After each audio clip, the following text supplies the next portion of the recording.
You're adjusting the lighting, it looks like. Nice.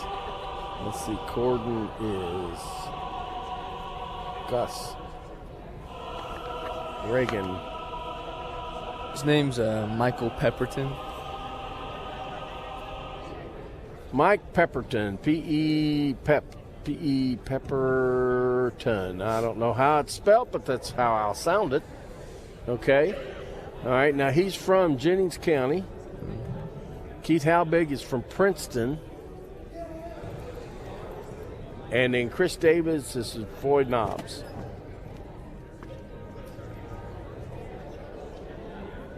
Coached at Floyd Central for many years, wrestled there.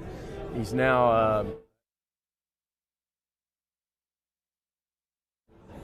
and he's an SR.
And we got to know a lot of them like that. Yeah.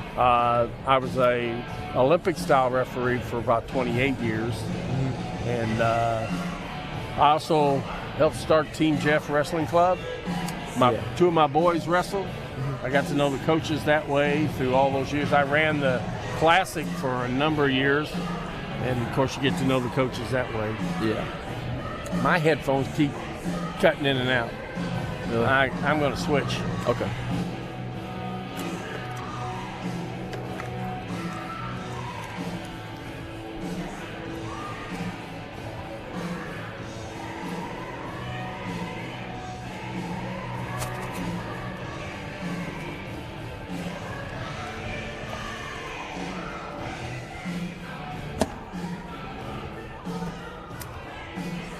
How do you spell your first name? Lewis.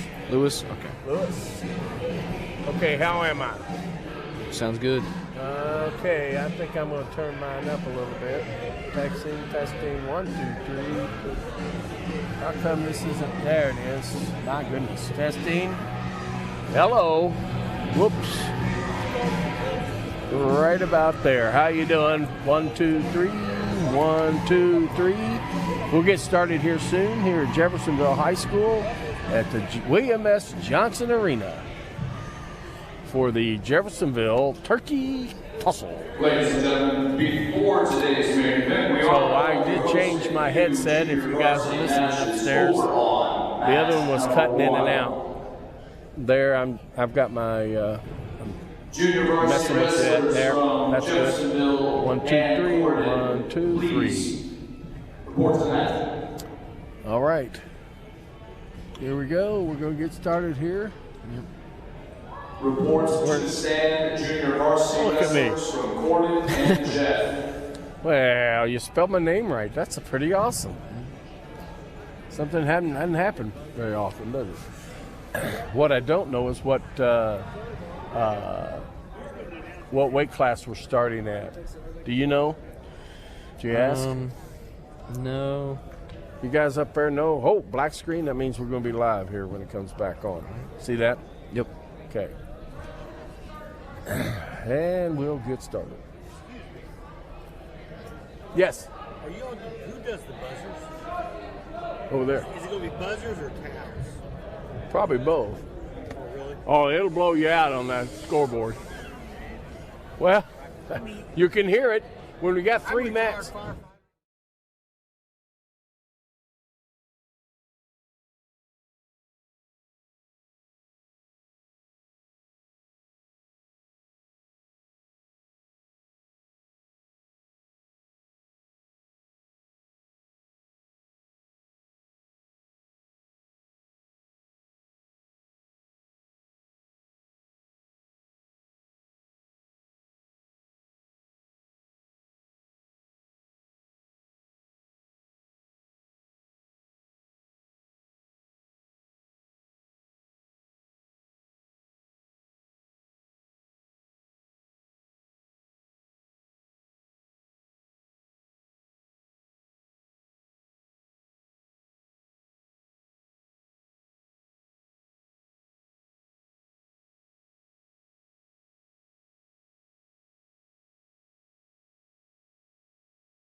In the match, score is 9-1 with that 1 point being an escape.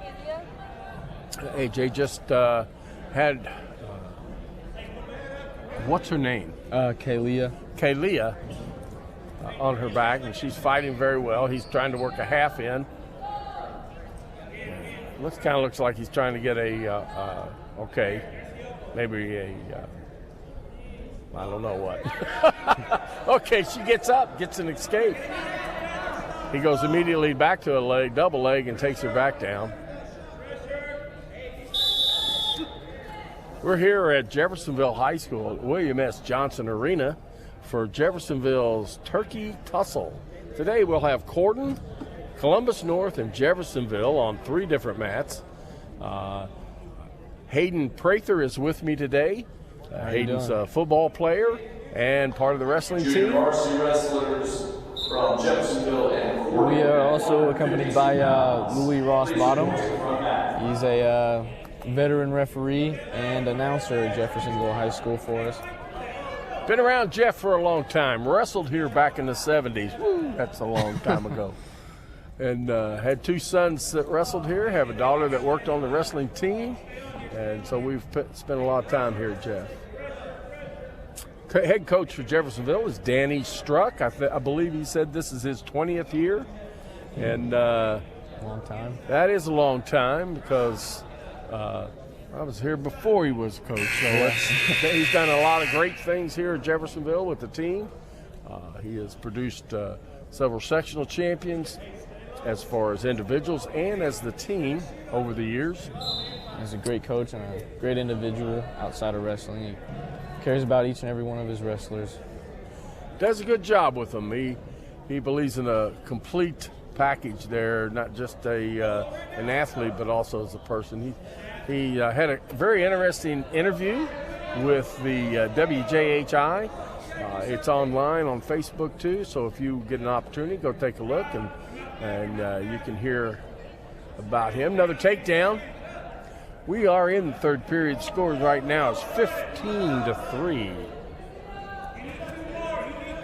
Got another escape. Clock's not right here on the screen, so we got to be careful with that, but the score is also correct. So we're at 15-4, and I believe she's going to give up, he's going to get a takedown. There it is. So now it's 17-4. Now, if they get a 15-point lead, he didn't give anything. He didn't, there was no, I guess, time. He didn't give her an escape, so he couldn't get him another takedown. Yeah. They have to get space between them, and I guess the referee didn't feel that he had that. Like right now, he just gave her space, so now it's 17-5. And look, she got a takedown, has him on his back, scoring back points. Oh my goodness. Oh my goodness, she'll have to pin him to win. But right now, it's going to be, she picked up a lot of points, so she gets 3 near fall. He's back on top. And now reversal. So bringing that score 19-10, what was almost done as a match. Again, he didn't get any space between them at all, so there's no points there. I've known Kaylee for about a year now. She's very, very strong and very athletic. That's good. Female wrestling in the United States has exploded in the last 3 or 4 years. Yeah. Currently, there's about 24, I think it is, maybe 26 now, states winner by decision that recognize women's wrestling as a state-sponsored wrestling. Indiana has yet to do that. Cade Williams. The Indiana State Wrestling Coaches Association hosts a state tournament every year for just women. Hold 2 regionals and hopefully building the numbers up so that the state will recognize that. Yeah, and I think that's great. I know Danny and the other coaches are trying to get a full lineup for a women's team this year, and they're doing pretty good. They got a lot of strong wrestlers in the women's group. We've had women's wrestlers here at Jeffersonville for quite a few years. Actually, when Danny first come, I think was one of his first female wrestlers that he coached. Yeah. And so now on the mat right now from Jeffersonville, we have Cade Williams. He's a sophomore at Jeffersonville High School. Played football this year and last year. Very strong, athletic defensive back for us. he's got the takedown and trying to work a half and get that turn. He's wrestling from Corden. What weight class do we have up here? I believe 160. 160. So with Bryce Gentry possibly out on the mat. That's the varsity guy. I'm not sure what the junior varsity's name is. I don't have their lineup, but I don't think that may or may not be his their varsity wrestler. Cade's been dominating this first round, choosing to be on top. Now, for those who don't know a lot about the wrestling rules, each match in the first period is a 3-period match. The first period is always started on their feet. Second period, there'll be either the coin was flipped in a duel situation or it's flipped at the beginning of the second period to determine who will have choice. And they have 3 choices. They can go on the bottom, they can go on the top, or they can be in neutral position. Third period, the other wrestler will have that choice. So he's trying to work that. He's staying back on the hips there. Really, if he want to work that half, he needs to get it in and then work to the side to get that pressure. It's like he's trying to go for some kind of arm bar, get that arm behind him. Yes. Walking to the head, doing a good job. A little bit farther, getting the count now. Oh, yeah. 2 seconds. Got to be touched for 2 seconds.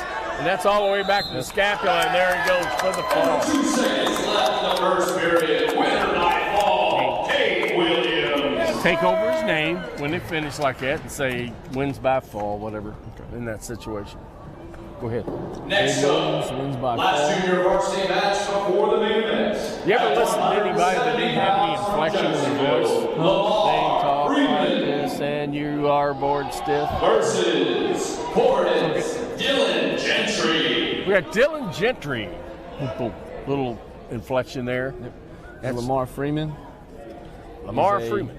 Junior at Jeff. He's been wrestling for a long time. His brother actually wrestled here a few years ago. He was very talented. Isaiah. His dad is also one of the coaches, I think, isn't he? Yes, sir. Yes. That's pretty awesome. Big family. Well, he's got what some call the cowboy, and he does. He wrestles him right down. Bulldog. They also call it the bulldog. But Throwing that half. he did give him the takedown. Got to watch that arm underneath that neck, make sure. So that although the Corden wrestler's out of bounds, Yeah, as the long Jeff as he wrestler- stays in. That's right. 2 feet or 2 points. 2 feet. feet or 2 knees, or a knee and a foot. So he gets. Okay, this is Keith Halbig from Princeton. Looks like he gave the back points. He got a 2 count. You got to get a 2-second count to 2 count to receive 2 points. Got to do it for 5 count to get 3. Lamar's on top trying to break him down. He's got his wrist. He's got control right now. Head coach for Corden is Gus Reagan. Gus has been along with the team for a long time. He was assistant coach to Clip, who was around Corden wrestling for decades, and he retired, and Gus took over. Has been head coach now for I think about 4, maybe 5 years. You know, you get old, your time just runs together. I understand. No, you don't. You're a young man, and that's a good thing. So he gets an escape.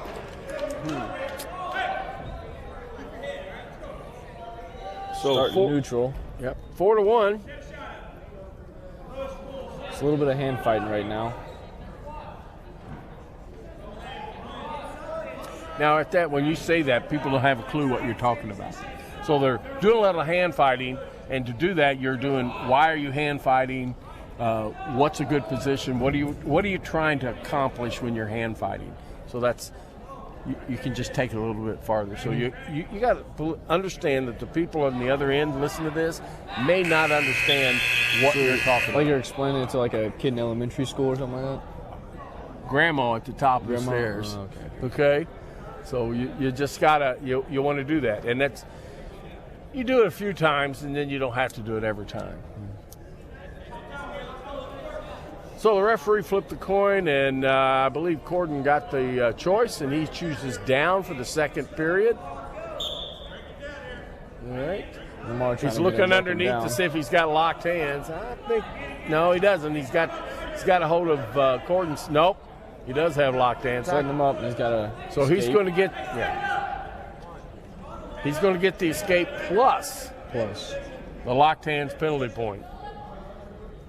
So now the score's 3-4. Jeff leading. Both fighting to get a good position right now. Butting some heads. Turning circles. Lamar's got a wrist. He's in control right now, but he's looking for an opening. Has that overhook. Surprised me if he was Jeff wrestler. If he had an overhook, he'd be looking for a headlock. Yeah, or I don't throw. know. Just about anything. So right now, okay, over under for Caden. Could easily get that overhook and throw a lateral. Looking for an outside trip, did not get it. It's like his headgear's stuck in his eyes. Probably doesn't know what's going on.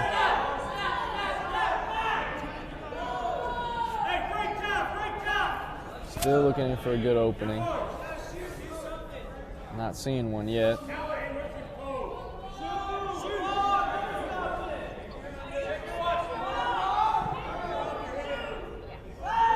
So you notice the red on the screen, and that matches the red band on Caden's ankle. It's an ankle band. And the Jeffersonville, as the home team, is in green, has the green band. Up by 1 point as of right now. He's got deep into that single leg, and Caden spins around. And takes the lead with 8 seconds left in this period, second period. Looking for a... Oh.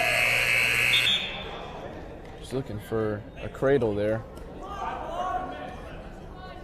So now it's going to be Jeff's choice, and Jeff's taking down.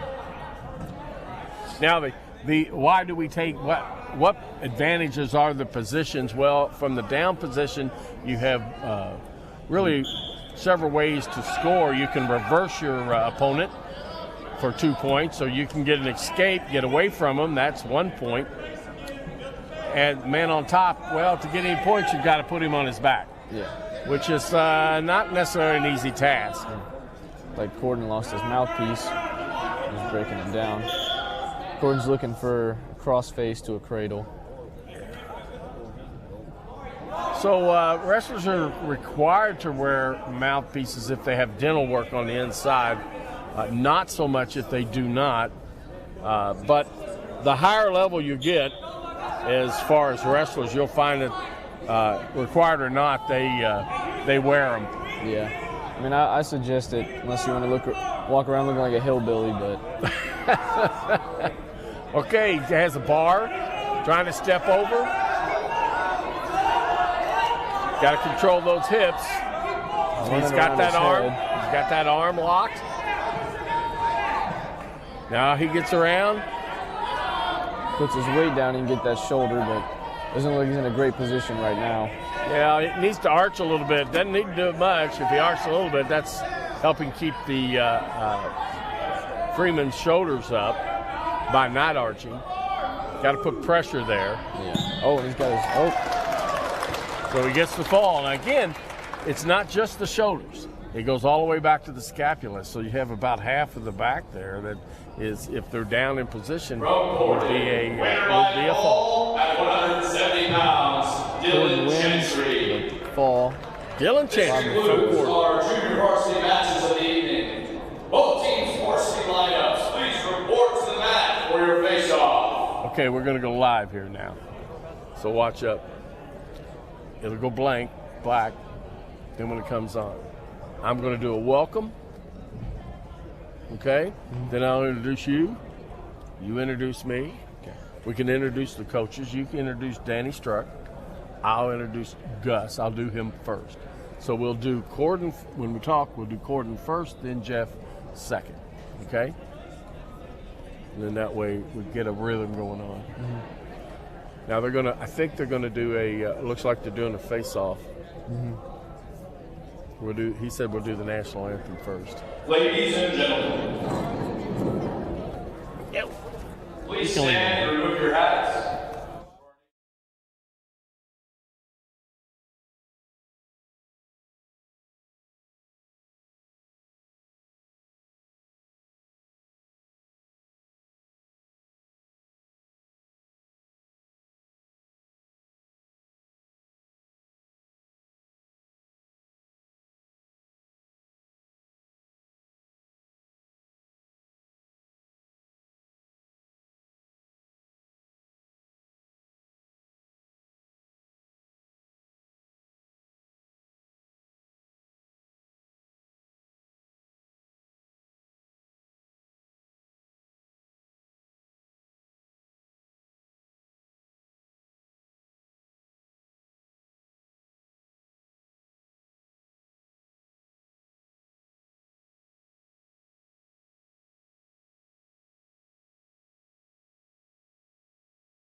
Up the airwaves. We're here now at Jeffersonville William S. Johnson Arena for the Turkey Tussle. As we now introduce the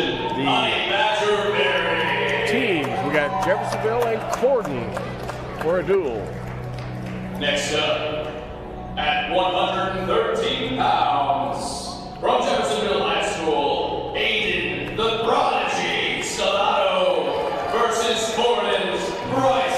Hayden Stellato from Jeffersonville, a freshman at 113. He's going to wrestle Bryson Rowley, a senior from Corden. Dawson, the Experiment. At 120 will be Dawson Slaughter. Versus a His opponent will be Zane Breck from Corden.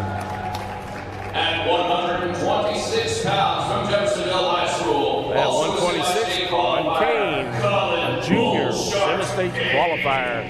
His opponent from Corden will be Jaden Owsley, a freshman. Taking a forfeit at 132 pounds. Are currently 132, Noah Kane from Jeffersonville. He will receive a forfeit from Corden. At 138 pounds from Jeff 138. Zeke Howitzer Moon. Zeke Moon Taking from 138 pounds at Corden.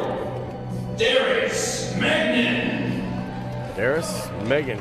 145 pounds from Jeffersonville, Blake Mighty Mouse Miller. A senior from Corden, his opponent, A.J. Gooch. So right now they're doing the face-offs. 152 pounds from Jeffersonville, a semi-state qualifier, first in sectional, currently 6-0 on the season, Hayden the Operator Bartle. Looks like Captain America to me. Yeah, a lot of blue. Yeah. At 160 pounds from Jeffersonville, Look like they're all having fun. the Hurricane Smiles. Gettys. Looks good. Versus a regional qualifier from Corden, Bryce Gentry. Next up at 170 pounds, a semi-state qualifier and academic all-state senior, Nathan the Assassin Ihusen. His opponent, also a senior from Corden, Caden Owen. At 182 pounds from Jeffersonville, Cody He-Man Shoemaker. 182 from Corden, his opponent,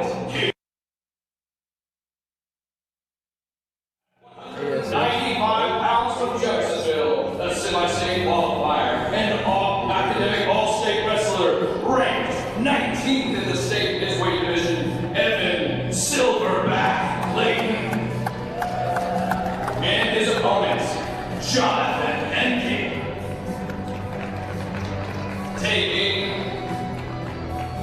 Taking a 5 at 220, Dylan Gigantor Mauser.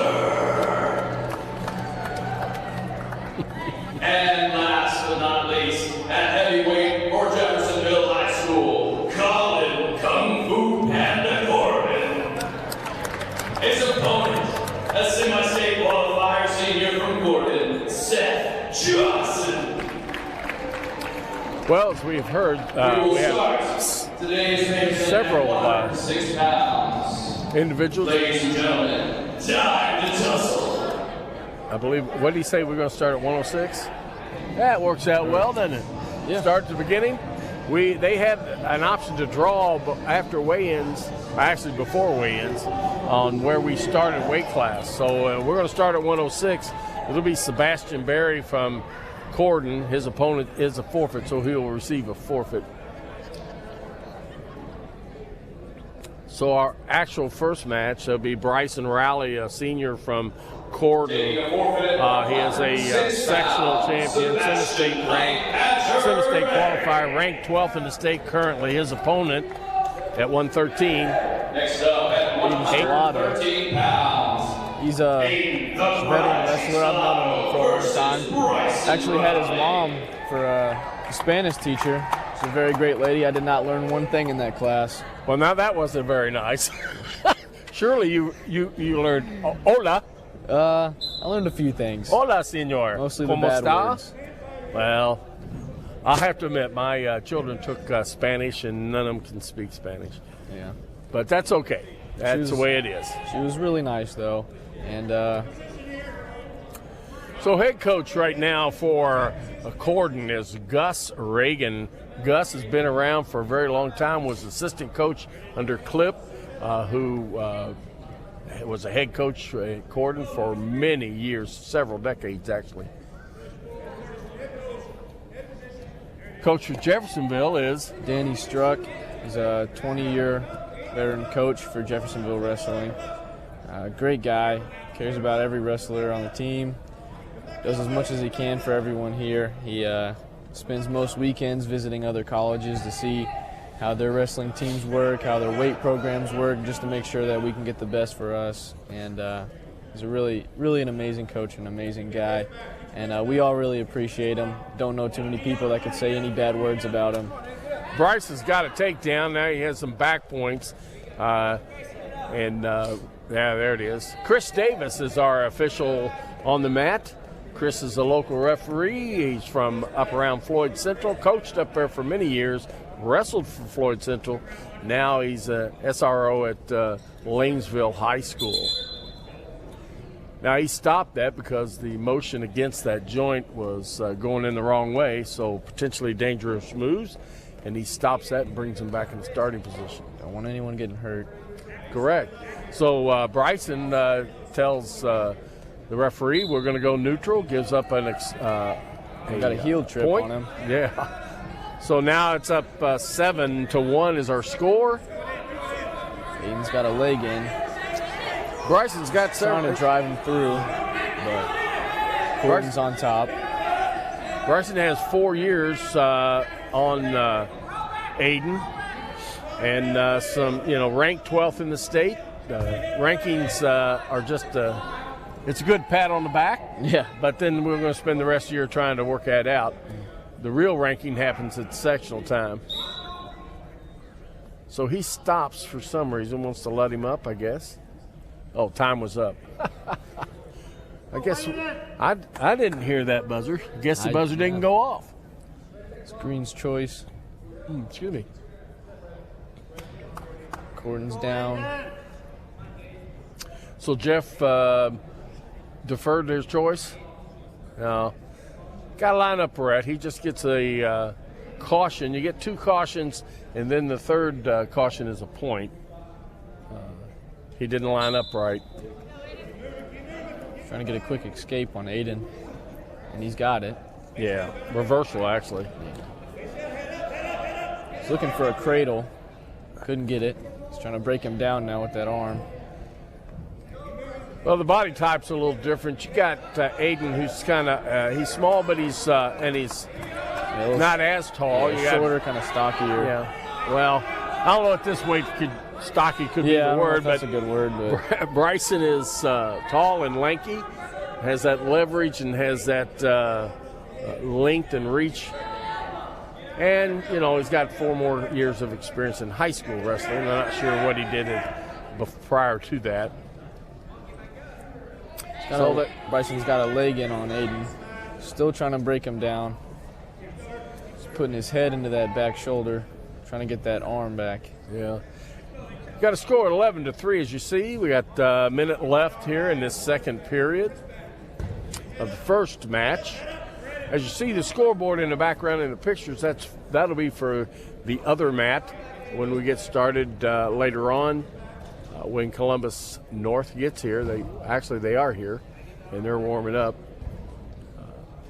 They had some traffic delays getting here, which permits us to do just full duels. Sometimes it takes a little longer to run the duels in the way that it was scheduled to run, but we'll get through it.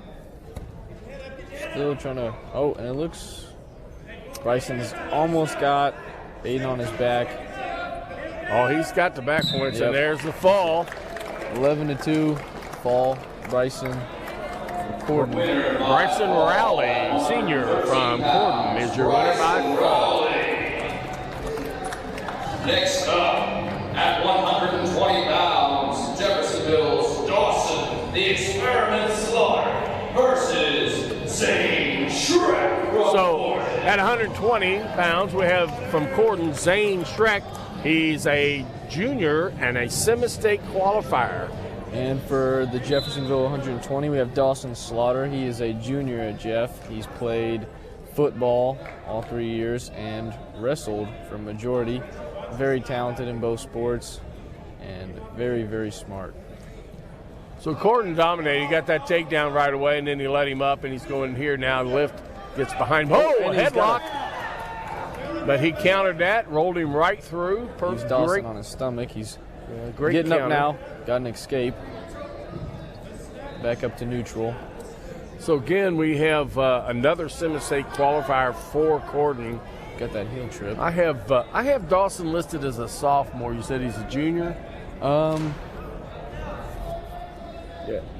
He's a sophomore. Sorry. He is a sophomore. That's all right.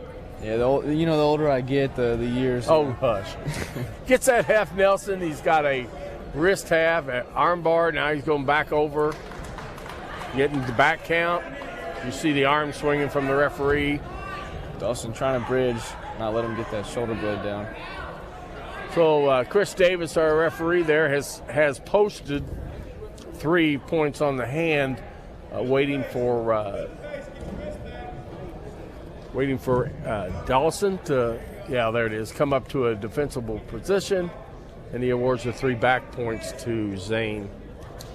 Dawson still's in. He's fighting. Another long, lanky body style for Corden. Very strong in his position. Dawson, similar to Hayden, he's shorter, a little thicker. One of the things that goes on here at Jeffersonville High School, Danny Struck runs it. It's I'm not exactly sure the official word for his class. Sports performance. That's it. And he runs, he's in the weight room all day long with just about every sport is represented in athletes and getting stronger and through that. And so that's a big plus for the wrestling team, but a big plus for the athletic teams at Jeffersonville. Bigger, better, stronger. Yep. As they say. And there's a few wrestlers that they don't have that class on their schedule, so he makes sure at wrestling practice they get a good weightlifting session in, and I think it benefits a lot of us. So he gets out. They didn't separate, but he lost control. Dawson lost control there. He's got a headlock, but it did not work, front headlock, and Zane was able to counter that and get the takedown. Now we got a score of 12-2. We have what's called a major points here. He'll get, if it stopped with just a 10-point lead, less than 15, it's going to be a major decision, which is an additional team point. Right now, he's going to pick up at least 3 more. He's got both those points. shoulder blades on the mat. Yeah. So he's at. If we don't get a fall, there's the fall. So Zane Schreck, Winner by fall at 120 pounds. I believe junior at Gordon with the fall against Dawson Slaughter, sophomore at Jeffersonville High School. At 126 pounds, the semi-state qualifier from Jeffersonville, Colin Bull Shark Cade. I like that they all get versus a little Caden nicknames. So at 126 pounds from Gordon, you got Jaden Owsley. He's a freshman. His opponent from Jeff is Colin Kane. He is a junior semi-state qualifier. Him and his brother, very experienced wrestlers. Their sister is actually a state champ in wrestling. in the women's division. Yep. She's also right now, is she not in the service? Yes, she is. Marine, isn't she? Yeah. Yeah. She's a Marine. Number of Jeff wrestlers have gone into the service afterwards, probably the majority into the Marines. Including their brother Jeremiah. He's in the Army right now. Just shipped out not too long ago. Yeah. Tell you what, that takes tremendous service stepping into the armed forces out of high school. It's a commitment that, well, we all respect, for sure. There are several who have made careers. I can think of one guy in the Navy. He graduated from my youngest son, and he's still in the Navy and doing just fine. He gets in there, nice double leg. Still isn't behind. There's no control yet. Oh, my goodness. Turned it into a cradle. He sure did. What a counter. Oh, my He's goodness. got him on his back now. Oh, my goodness. Collins trying to kick out. This is a tough move to get out All he has of. to do is bridge. Well, He's got it in tight. It's easy for me and you to say. Yeah. He's got back to his All right. stomach, though. Well, he still got it locked, so there's no points. There it is. He broke the lock. So he's Gordon's down got a now. leg in. He's down now 5-0. And this is Jaden Owsley from Gordon.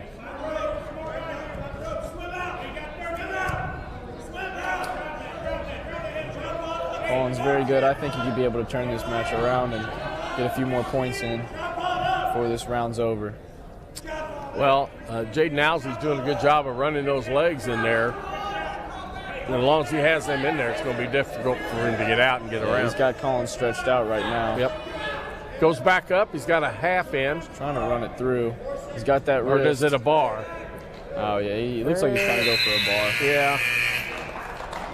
Just had hold of that wrist. Wasn't able to get it before first round ends. He's 5-0, cordon up. So they flipped the coin.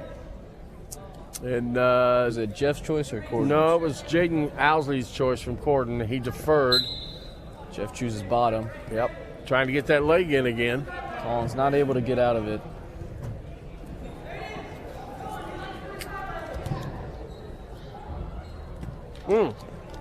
Well, he didn't have that set up right. But he came back to his stomach, which is a good thing. Now, one of the things that has to go on here, number one, the top guy has to be working for a fall, which Jaden Owsley's been doing with several different pinning combinations that he's attempted. And the bottom man needs to be working actively to get out and to either get an escape or reversal. So the referees look for that. If they see one of the wrestlers failing to do what they're supposed to do, either trying to pin the man or get back points or trying to escape, there's a call called stalling. And they get a warning. The first one is a warning. The second one is points. And, Collins doing a good job of not getting pinned. I don't know if you'd call it good defense, but he's been in some tough positions this first round, and he's not gotten pinned yet. Jaden doing a very good job of keeping him spread out, which is exactly what you want. You got to get that arm through. If you can get that arm through around his waist, just like he's that. on top now. Very It's a good. reversal. Good job. Oh, no, be careful with that elbow. They can lay that arm on there, but can't drive the point into the net. The referee will watch that for sure. So, Colin trying to get a half in right now. what did Colin wrestle last year? What weight class? Do you remember? I believe it was the same. He's always been a real lightweight. I think it was the same, and his brother Noah was always one weight class above him. Yeah. I believe it was either this weight class or weight class below that he wrestled last year. Okay, are they twins? Yes. Okay, they're well that identical. explains. Yeah, they've always been different weight classes, but not too far apart. Yeah. They were both varsity last year. They both started separate weight classes last year. All three of them were in the lineup last year. Oh yeah, yes, that's true. Okay, now we go to the third period. It's 6-2. Colin was able to get a reversal. Now he's going to start an alternate position. Usually means they're going to let him up, and he does. So there's an escape. Now 7-2. He's 5 points down from tying, 6 from getting a lead. Third period, a lot to do here. In the first period, that 5 points, he racked up. Jaden did really cost. Yeah, it'll be hard to get back from that. It is a big, especially just here in the third period. Yeah, Colin's gonna have to be looking for a pin. 30 seconds is already gone. Now, nothing's going to happen if the referee sees they're stuck. They call a stalemate, but he got his head out, worked that out, sunk in the legs. Another takedown for Jaden. Got them arms in. He's stretching them out. Colin trying to defend. He's doing a good job of staying stomach down. He almost has Jaden on his Again, back. he has to get that arm, and he That's does. a reversal. He gets the 2 reversal. He's pulling him back in. That's interesting. 4-9. It works. We'll let him up. That's what he should have done right away because he's spinning the clock. 40 Down. seconds left on the clock Yeah. in this third Now, round. I'm a big Greco fan. Oh, Greco's love upper Greco. body. It's all about throws. Jeff Okay. loves upper body. If you're down this many points, the only way to do it is what he just did, and he threw him. Now he's getting back points, and that'll put. He Squeeze gets a 3. little bit That'll tighter, give get him. that. That'll give him 1 point down. Here comes the Jaden back gets to points his stomach. right there. That's 9. Okay, so now he For gets 11 him, seconds. He didn't give him well, he's not going to get it now. He tried to release him, but Corden stayed on the mat. Kind of a good defense, really. And he came back down. Tough match. Corden wins by 3 by regular decision. 10-9, Corden lead. Jaden Owsley from Corden, a freshman, takes victory at 126.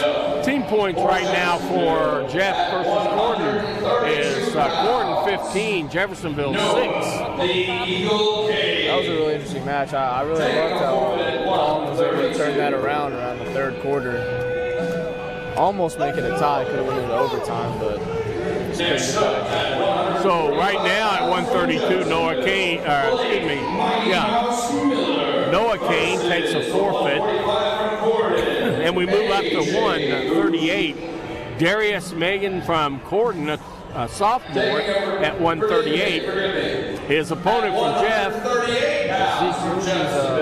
Sophomore at Jeff. Played football this year as well. First year playing Jeffersonville football. So right now with that forfeit, Jeff draws in within 3 points of Corden. It's right now team score is 12-15. Corden in the lead. Take it to him. Take it to him.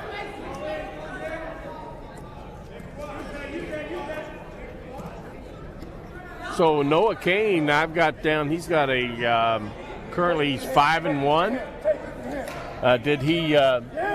Did he place up at Capital City? I'm not sure.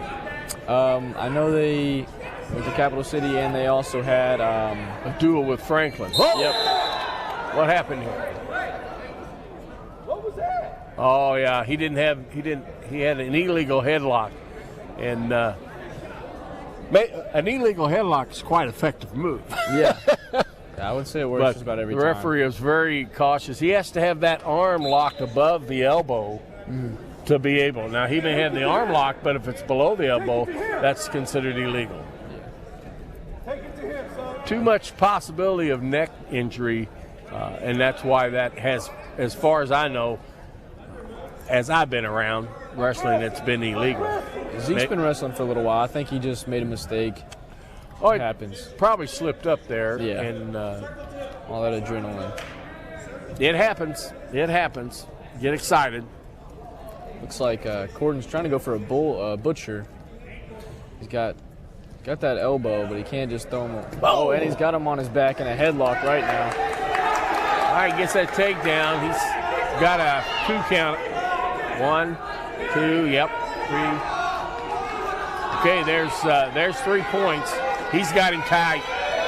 Yeah, there's a fall for Corden.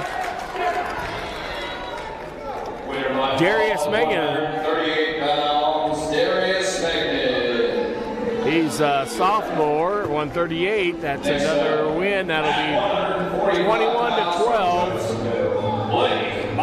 At 145, we got AJ Gooch, a senior for Corden at 145. His opponent, Blake Miller. He's a junior here at Jeff. Kenny Halbig is our mat official. We have 3 mat officials, and they're rotating in. Oh, nice takedown. Blake's a very, very aggressive wrestler. Bulked up probably a few weight classes, I believe. There he's the last. Got that butcher hooked up, but not all the way. Couldn't get him turned. Now he's got to pop that hip. Got to pop his opponent's hip. Knock it down. Get that shoulder under there. Yep. Yeah, really drive. A little bit too high there. He's turning him. Comes up with a half, but he's it's not in the right position. Not at all. But he got that leg broke and out of bounds. Blake's very, very aggressive. So I said he got the leg broke. He really didn't break his leg. Yeah. I'd probably I think the match would be over. Yeah. Well, Corden had his hands locked around the leg, and he was able to break free from that. But then they went out of bounds. Sometimes I'm talking where only I can understand. Yeah, that's all right. No, it is not.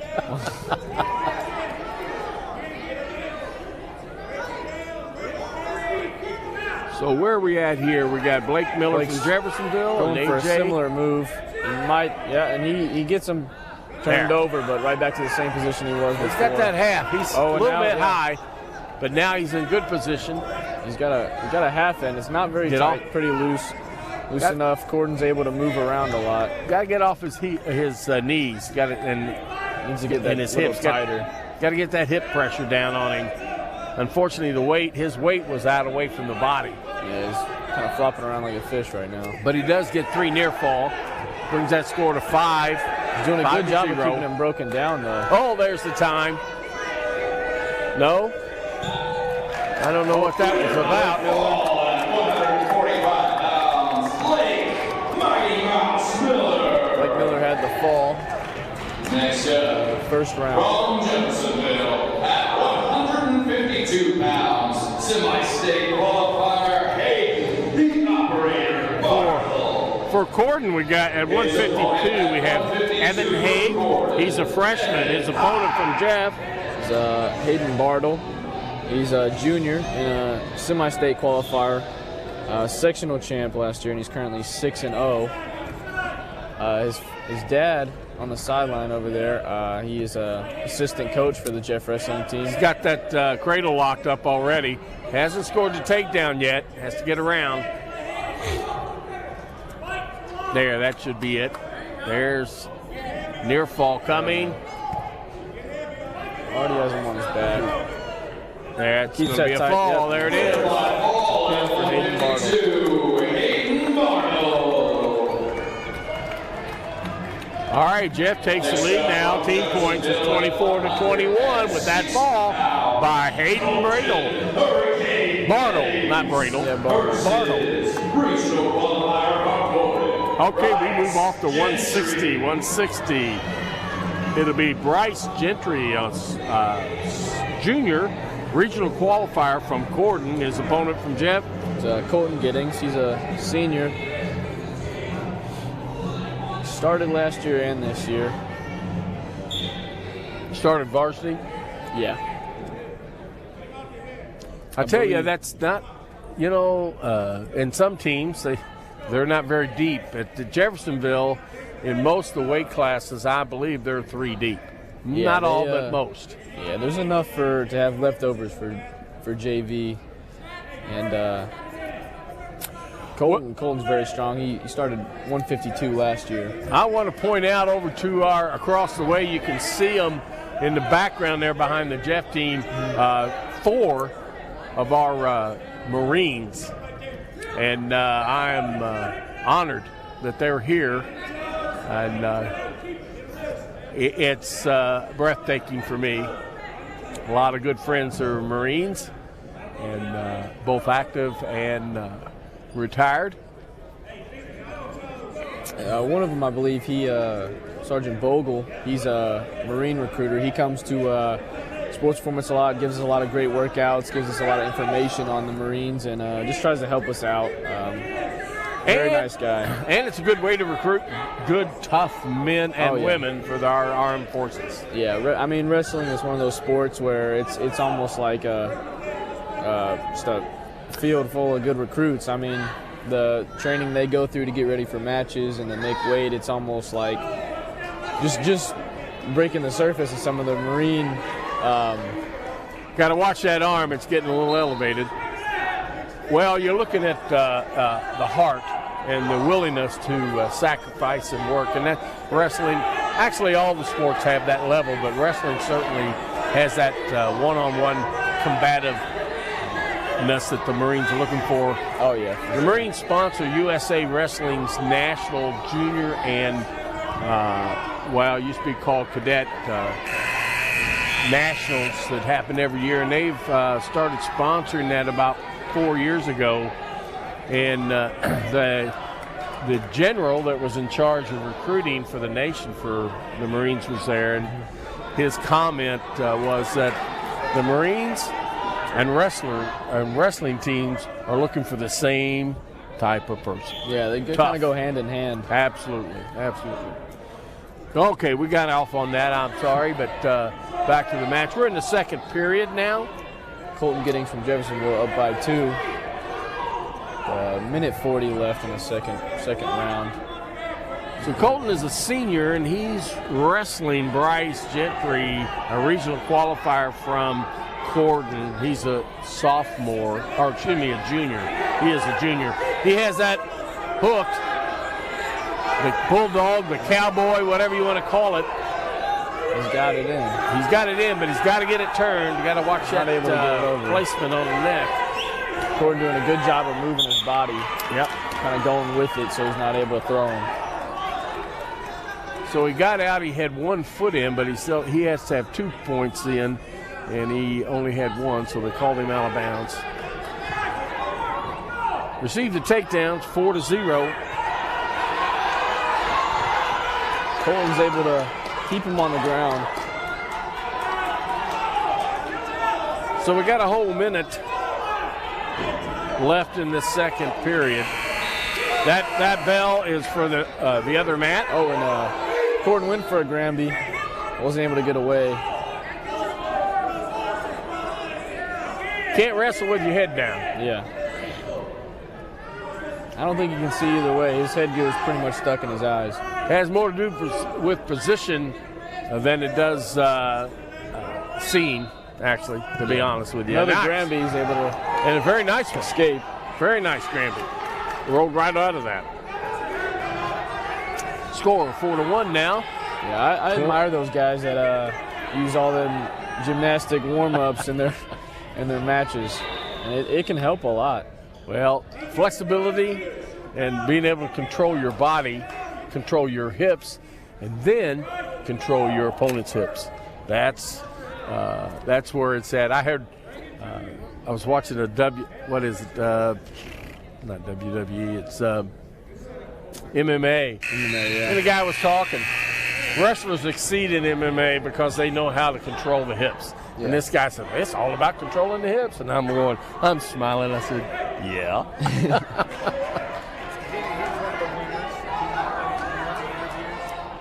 What? I'm sorry. Sure. What's his name?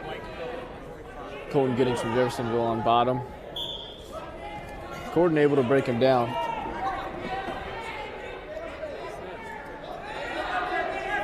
Not too much going on. Colton got that wrist locked in, but let go. Colton's able to get up to his knees. Not making any big moves right now. Colton's up on his feet trying to get away, and they run out of bounds.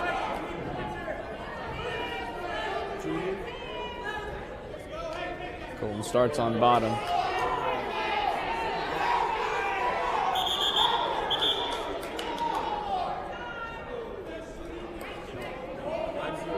Colton set up wrong, so I have a delay.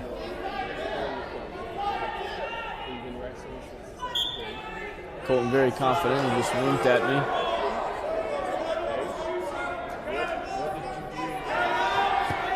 And Bryce has a good lock, and he throws him back on the ground.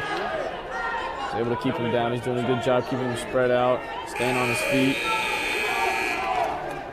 That buzzer was an arm match. It was a JV match to the side. Okay, the rest of 106.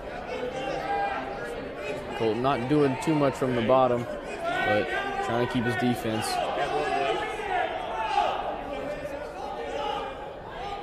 Bryce trying to throw in a power half, but not having too much luck.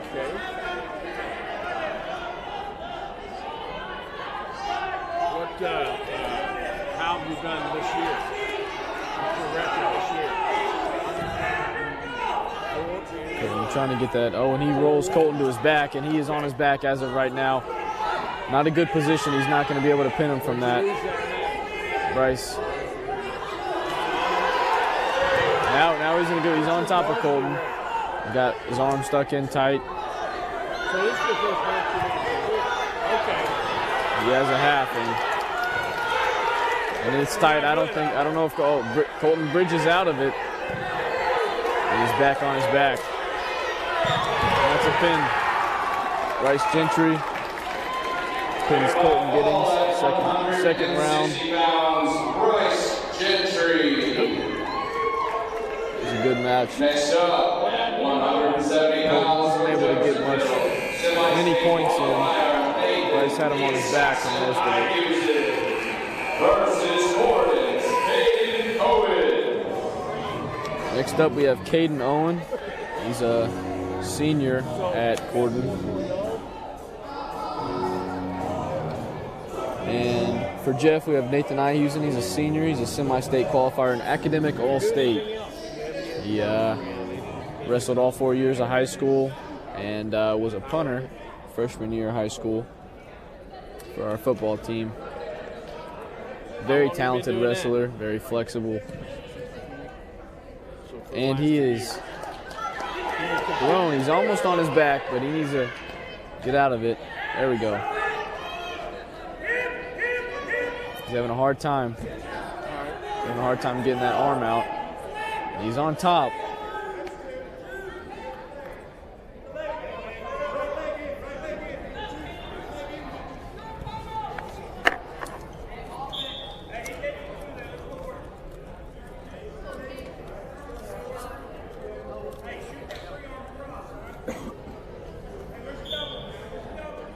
You need to keep talking.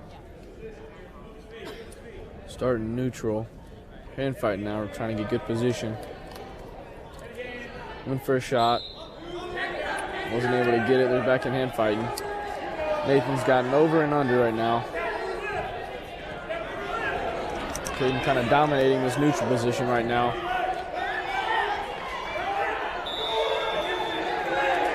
He's got a throw in and he's on his back, but they're almost out of bounds. I don't know how much they're going to stay in. Nathan needs to try and stay as much off his shoulders as he can. Not in very tight. Do you have any mint or anything in your mouth? Nathan's back on his stomach. Do you have anything in your mouth? Ruled out of bounds. He'll start back in the middle. Quiet, so you might want to even elevate a little bit, but don't talk quiet. All right?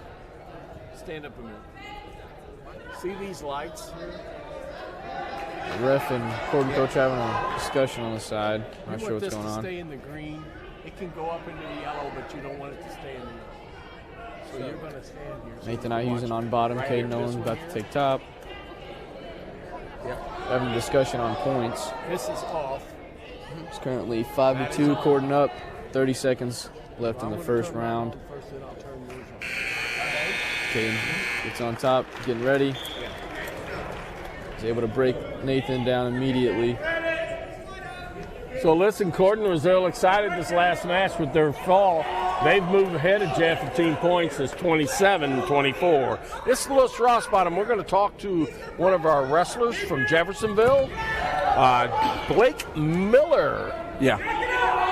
So Blake, you are a junior? Yeah. How long you been wrestling? Since second grade. Second grade, my word, man. That's a long time. Great. So where'd you go to middle school? Parkview Middle School. Parkview. I went to Parkview. Didn't know that school was that old, did you? That's No. right. All three of my children went to Parkview, and Jeff. So that's pretty awesome. So what do you enjoy most about wrestling? I like winning. You like winning. Well, good. As I understand, your record this year right now is 4-1. 4-1. So, you've had a lot of liking to go.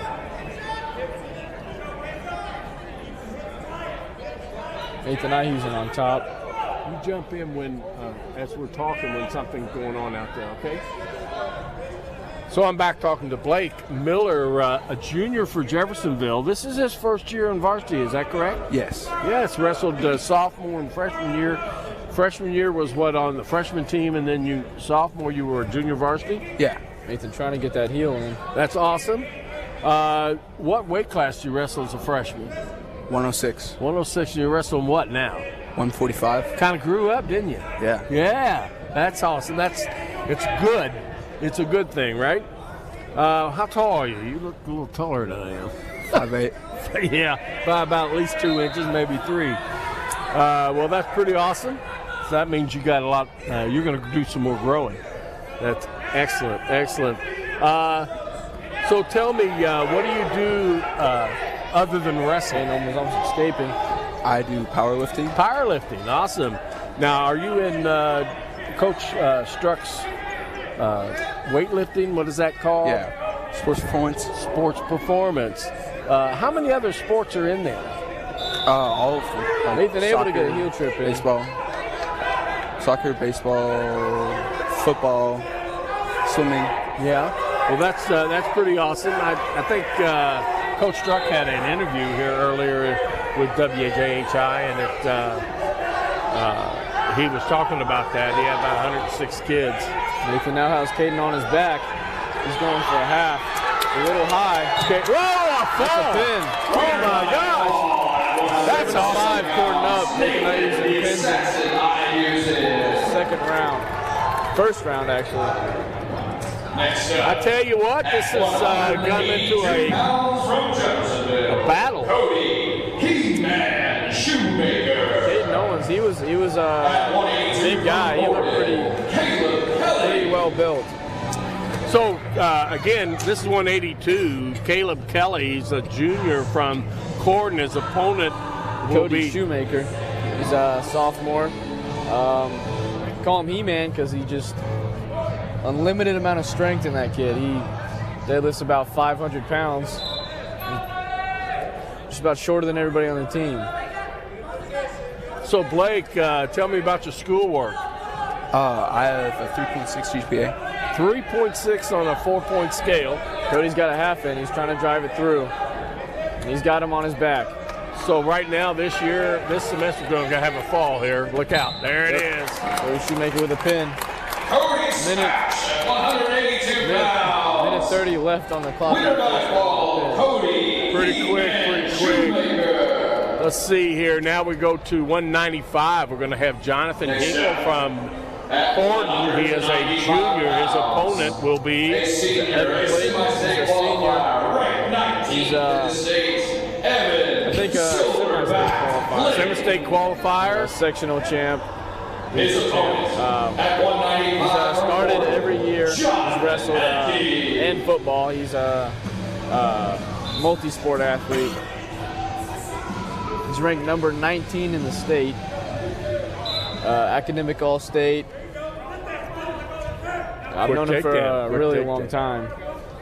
So we bounce back and forth here from the match to our conversation with Blake. And so tell me any more about yourself. What'd you do? You had a pin this round or this match, didn't you? Yeah. Yeah. How'd you do that? What move did you use? I have to refresh my memory. I did a double leg, and then I threw in a half and pinned him. So a double leg is a double leg takedown. You are on your feet. And the half Nelson is where you have your arm under his arm and over across on his neck. Correct. And you got to the side and drove him over and pin. It's kind of a good feeling. Yeah. Appreciate it. So we are here at Jeffersonville for the Turkey Tussle. We are currently wrestling Jeffersonville wrestling Corden, about ready to finish up. And on the other mat beside us, we have Columbus North wrestling JV right now against Jeffersonville and Corden. And once this is over, I believe we'll see Corden and there's a nice ball. We'll see Corden and Columbus North. Evan, Silverback, Clayton. Nice armbar in. So Jeff is moving ahead now, 42 to 27, so kind of getting some room. Well, listen, Blake, thank you for your time. Good luck this season. Okay. Take care. Next up we have Dylan Mauser, who's a senior at Jeffersonville High School with fourth leg. At 285 pounds, the heavyweight from Jeffersonville High School, Colin Kung Fu Panda Corbin. So we had, at 220, we had a forfeit for Jeff. Makes it 48-27. Now we go to 285. Seth Johnson from Corden. He is a senior and a semi-state qualifier from Corden. His opponent is Colin Corbin. He's a senior at Jeff. They called him the Panda, I heard. Yeah. Jeff does not lack nicknames. Yeah, they don't. They have one for just about everybody. And Colin's very strong. It fits him very well. He's very, very large. He's actually started 3 years of football as a tackle. He's actually Jeff's very few 500-pound squatters. That's a lot of weight. Yeah, I don't know if anybody's ever put that on their back, but it's not very easy. So you played football too. I don't know if we mentioned that. You were a safety and a linebacker this year for Jeffersonville. Yep. Wrestled since middle school. Yes, I have. And a senior. Yeah, my last year. That's a nice lock. Oh, nice trip. That was sweet, buddy. Trying to get Corden spread out. You got any plans for next year? I plan on attending Ivy Tech Community College. Awesome. Yep. That giving away those free scholarships, so might as well take advantage. Absolutely, absolutely. So that's something the city of Jeffersonville has worked out for Jeffersonville High School students to be able to attend the local Ivy Tech with free, basically. They do have requirements. You have to have a certain GPA and you got to go full time, but I keep my grades up, so I'll be able to attend next year. Awesome. That is awesome. So these heavyweights, the 285, sometimes at 220, they do a lot of work on their feet like this. It's pretty difficult. It takes a lot of stamina to push around 285 pounds. Yeah. Not always. Yeah, it's real similar. You know how football kind of works. It's a lot of, they're pushing every play, and I think Colin uses a lot of that knowledge for both sports. It kind of goes both ways, and tackling and just staying up on your feet and pushing that person, maneuver them where you want them. So we have, excuse me, so we're in our second period now. And not too many big guys can hold the other big guy down. It's a lot to do. These guys are both built about the same. Yeah. About the same height, obviously the same weight. He's got that leg and he goes down with a trip. Now, no points was scored there because he had a body lock, never lost it, and brought him back down in the mat. Still 2-1. Jeffersonville up. Minute 20 left in the second round. So tell me who the coaches are there and Jeff in the corner. That is Coach Bartle and Coach Maddox, and actually Colin Corbin's dad, Coach Corbin, who is a Gracie Jiu-Jitsu alumni. He is, I believe, a purple belt at a Jiu-Jitsu gym, so he comes around and helps us a lot, and I think that's where Colin gets a lot of his knowledge from. Coach Maddox is he was our D-line coach this year for football. He was a D1 commit. He played football and wrestled in college, and actually is a MMA trainer now, and has a fighter in the UFC right now. So. Well, I know he did some MMA himself. Yeah. Oh yeah. Yeah. He's very talented. He's a great coach, great teacher, and really cares about all the kids here. Good guy. He's been with the team for several years. Yeah, since I believe since Danny was here. Maybe the second or third year. Yeah, it was something like that. Yeah. We kind of had him come in after a few years, help him out. He's been here ever since. So. Well, listen, he's able. That's Colin Corbin. He's been able to ride out Seth Johnson for the entire second period, holding the lead 2-1. Third period, looks like he's going to take the down, and he does the down position. So the only way for Colin to score is to turn him on his back, and that's the only way Seth can score. Colin can get an escape, get a reversal. Colin gets is up very in quick. A pyramid. There he gets that escape right away, which is awesome. Now they're going to be working. It's now 3-1. Yes. So he can't give up a takedown because the takedown will tie it. Colin's got very fast feet, fast hands. So Seth is doing a lot of backing up there. Yeah. Oh, gets that leg, gets that knee. Nice job. Oh, yeah. On his back. That's a fall. Oh, pretty exciting. Well, we're going to have a final score of Jeffersonville 52 in what was tight right up to the last four weight classes, 52-27 against Corden. Very exciting. We'll be back in a few here. Lineup, I believe, Corden and Columbus North Varsity will be wrestling next. That's my understanding anyway.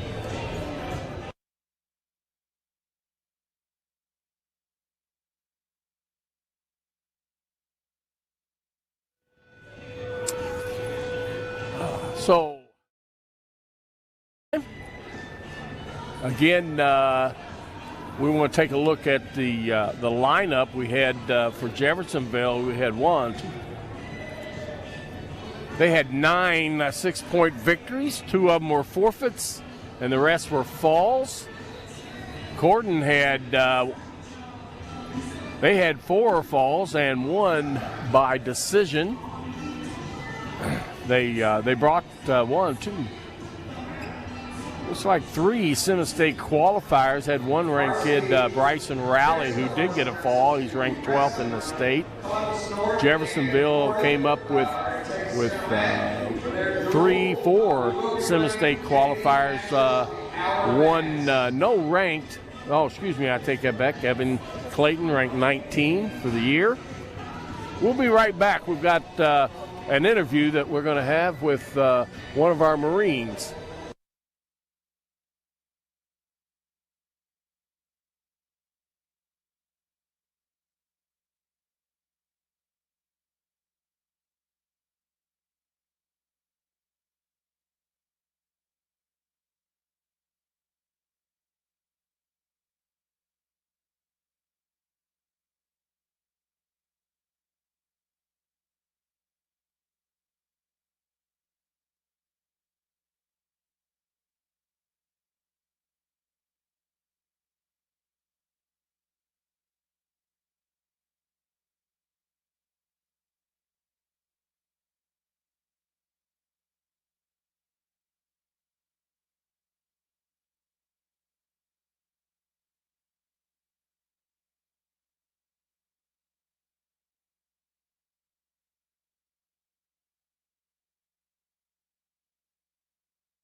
Okay, welcome back here at Jeffersonville High School at William S. Johnson Arena for the Turkey Tussle. We have Jeffersonville versus Columbus North and Corden. We just finished up Columbus North.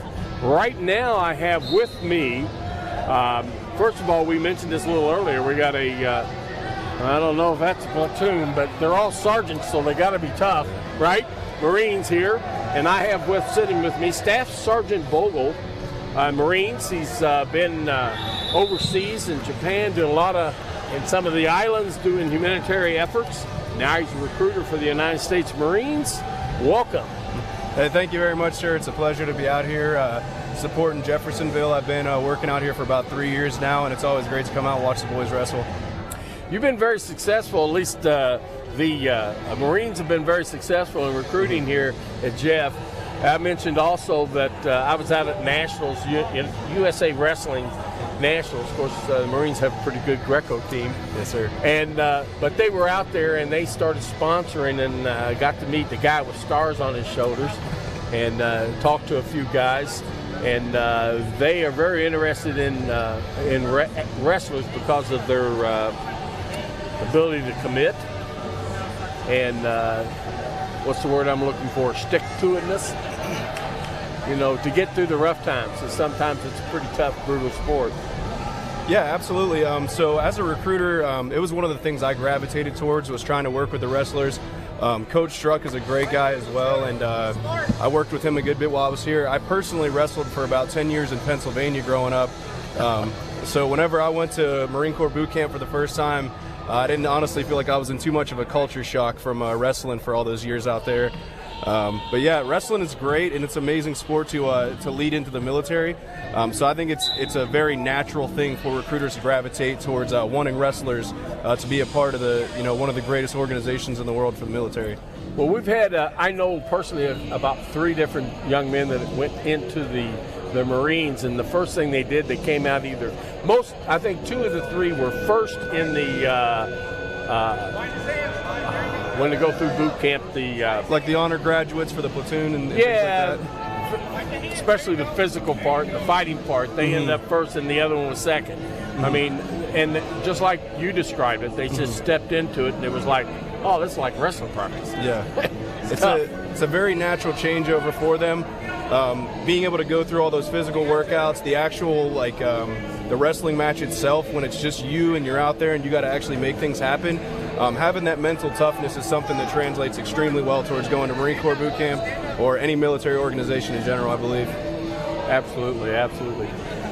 So do you have anything else you want to lay on us about the Marines? I mean, the last thing I'll say is it's honestly an honor to be out here with these guys every time. We love wrestling. We love being a part of it. And anybody that is a wrestler, I believe the Marine Corps could be an amazing thing for them to kind of roll into, because they'll fit right in with us. Well, I can tell you personally, I'm very proud of you, young man. I want to thank you for your service. Thank all them gentlemen over there for me as well. Absolutely. And you just go get them. Absolutely. Thank you again, sir. I appreciate it. Thank you. Thanks. What an honor to have the United States Marines here at Jeffersonville High School working with us. And a young man that is recruiting, he understands wrestling, wrestled for Pennsylvania, tough state. Right now we're watching on the screen here. We got caught up in that. Yeah. We missed out. We have Columbus. I believe they probably should be at least 113, if not 120 weight class at this point. Looks like the clock may be incorrect on your screen. We're getting there. I don't know. Maybe this is JV out here. They don't have it on our board there. This is varsity. Time-wise. Yeah. That's the Corden varsity 106. They're not right. Okay, there's the clock. Yeah. Okay, fine. Excellent. Yeah, that's Bryce and Rowley out there. For a second, I thought the points were wrong, but no, it is 13-2. He is ranked 12 in the state, so you can't expect much less. His opponent looks like is Bryce Hawkins from Columbus North. He's a freshman. Yeah, looking at the lineup, they have a lot of freshmen. on their varsity lineup this year. Matter of fact, I only see 1, 2, 3, 4 juniors and seniors. 2 seniors and 2 juniors as I'm looking at the lineup. Yeah. Yep, you're right. What do we call that? We're reloading, rebuilding, which is always important. Yeah, always I mean, this match, no matter how it ends, it'll only help this kid. So we got 15-2. There's 3 near fall. He'll win by that. There's a fall. Okay, very good. So 15-2 with a fall in the first period. All right, Columbus North and Corden. That's, I don't know 106, but we're going to go here. That was Corden with a victory. Up next at 120 from Corden, we have Zane Schreck, a junior, semi-state qualifier. His opponent, Wyatt Clark, he's a freshman at Columbus North this year. he immediately, Zane gets that takedown. Semi-state qualifier versus a freshman, junior freshman. Again, it makes a difference on that. You get some freshmen that came in that are pretty powerful, but they are kind of rare, but it does happen. So he's got that in. His arm's a little elevated, but he gets back down. He goes working that arm bar, stepping across. There he comes back, puts his weight on that shoulder. He's getting back points right now. Mm-hmm. Until he lets go of that, he's not going to give up those points. He still has the arm bar in, which is big. Now he let it go. There's his 3 near fall. Brings us to 7-1, Corden up.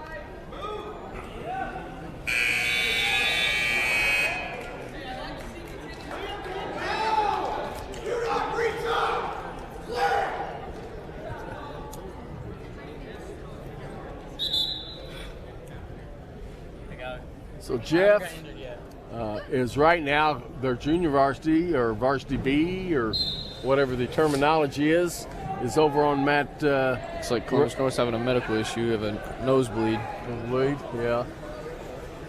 Anyway, Jeff's over there wrestling Columbus North in the JV. We won't have score or video on that, but they'll take place of that, and we'll focus right here on Corden and Columbus North. Now, each wrestler gets 5 minutes of what is termed blood time, which means that they're bleeding.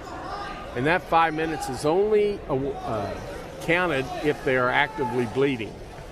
Once they stop bleeding, they'll stop the blood time, the count, and then they have time to clean up.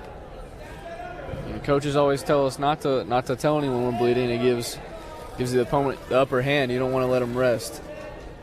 Well, but when you're bleeding, we're going to stop. Wrestling's pretty good at that, keeping the blood off the mats and keeping it off the wrestlers.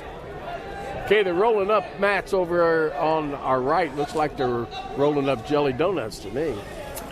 Crayons. Crayons, okay. All right. We got a fine medical staff here at Jeffersonville. They constantly working and understanding what needs to be done to keep everyone safe. We have our athletic trainer, Callie Thornton, looking at the wrestler right now.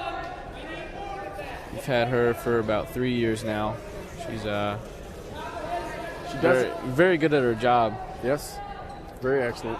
She actually has multiple courses at Jeff, and including an athletic training class and physical therapy class. I actually have it right now, and I have awesome. an A. So that is, I've known of the training classes, but I didn't know they actually offered the physical therapy, which is tremendous. Yeah, they have. It's her and another teacher, Jeff Hillis. They do similar courses. Go around the camera behind it.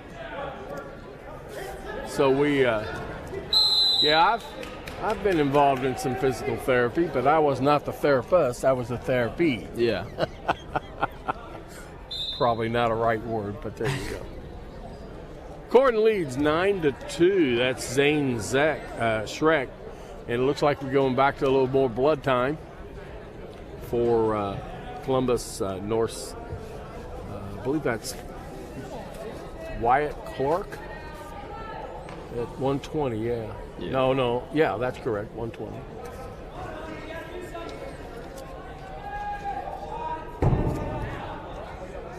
A few more guys in there.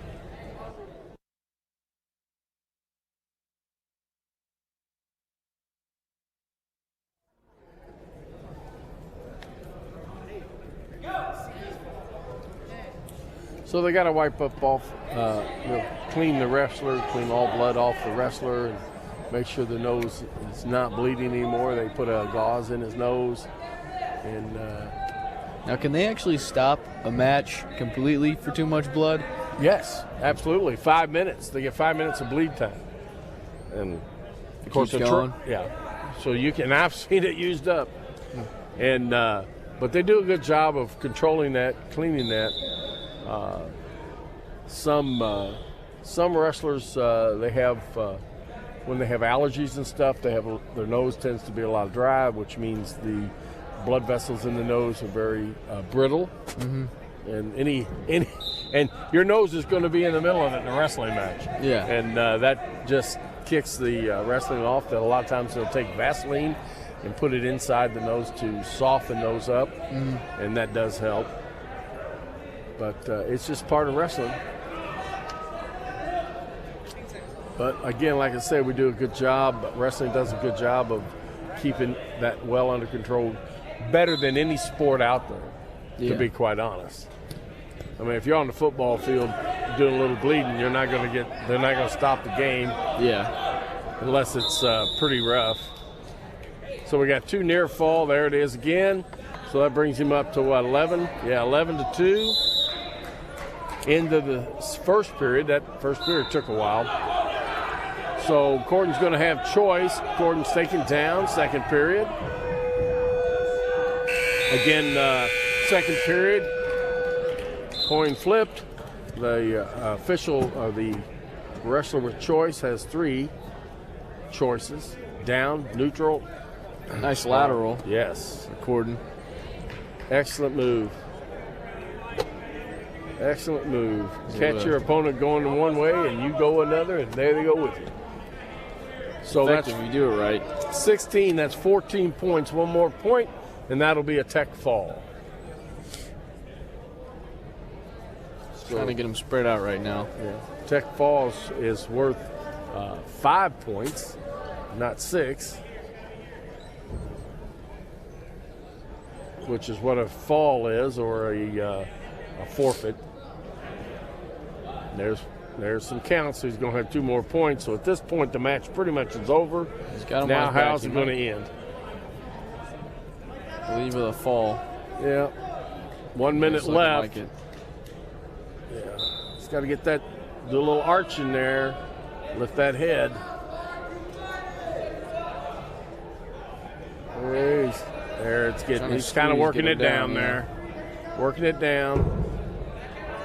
Switching up the hold now. He gets to his belly and the match will be over. Yeah. So we're down to 36 seconds. A little high on that. No, he lost. Okay, that'll be the end of that match.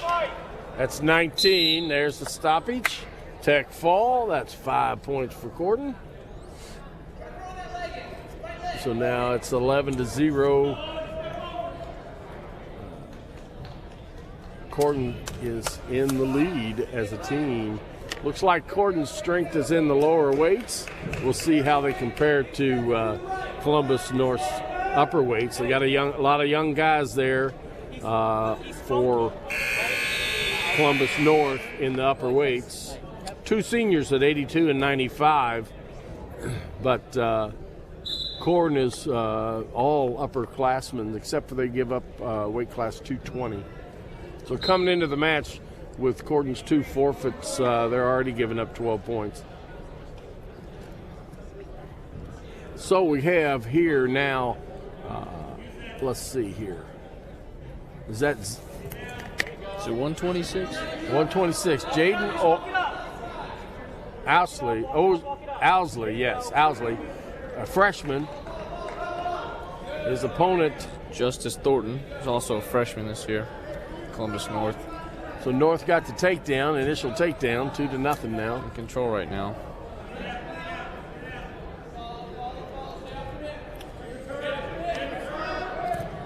Now, the offensive wrestler, the wrestler that's in control when they get to their feet, has to put them back down. Whoa, yes, good stoppage on that. Knee was out of being pressured to go out of joint. So they stopped it. They come back down into the starting position of where they started, which was in down. Corden was down. There you go. Now take it. Keep that pressure on. Toes, toes, toes. Toes, toes, toes. Drive into it. Columbus been in control so far. Yeah, we got 50 seconds left on this. 2-0. So he gets over there. Corden has got his leg in nice and deep.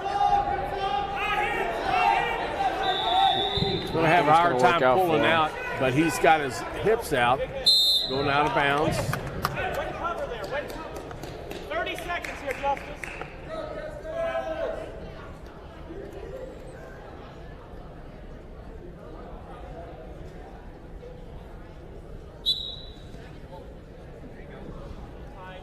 So our head coach for Columbus North Bulldogs is Matt Joyce. And again, the head coach for Corden is Gus Reagan. He's actually sitting in the chair this time. He didn't during Jeff's match. 10 seconds. Mr. Thornton has pretty much had control of this whole period. He's keeping a good job of keeping him on the ground, not letting him back up. Into the first period. 2-0. Columbus is up.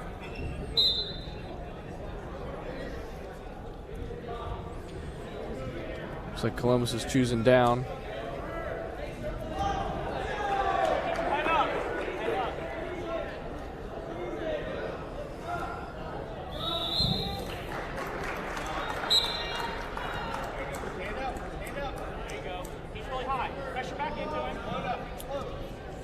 It's interesting to hear the background of parents coaching from the stands. I remember those days. Whoa, nice. He gets out, he's going to get an escape there. That was pretty sweet. Duck through there.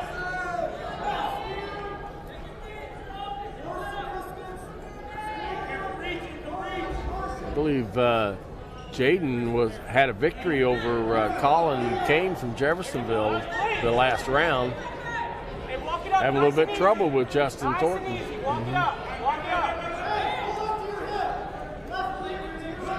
So there he loses the takedown. We're now 5-0. And a little over a minute left in this second period. Hey, keep the pressure in on him. There you go.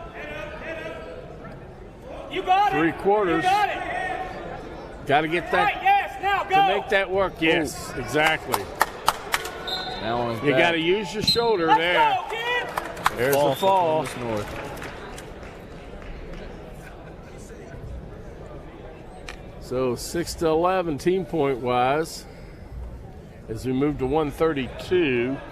132 for Corden is a forfeit. 132 for Columbus North. Receiving that forfeit, Jason Shuey, sophomore. So now, team-wise, point-wise, Columbus North moves ahead 12-11. 138, Darius Megan from Corden, sophomore. His opponent from Columbus North, 138. Jaden Richards is a junior at Columbus North.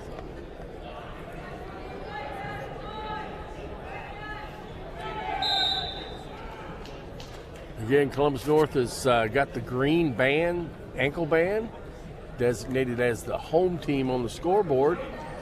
Corden is the red, designated as the guest on the scoreboard.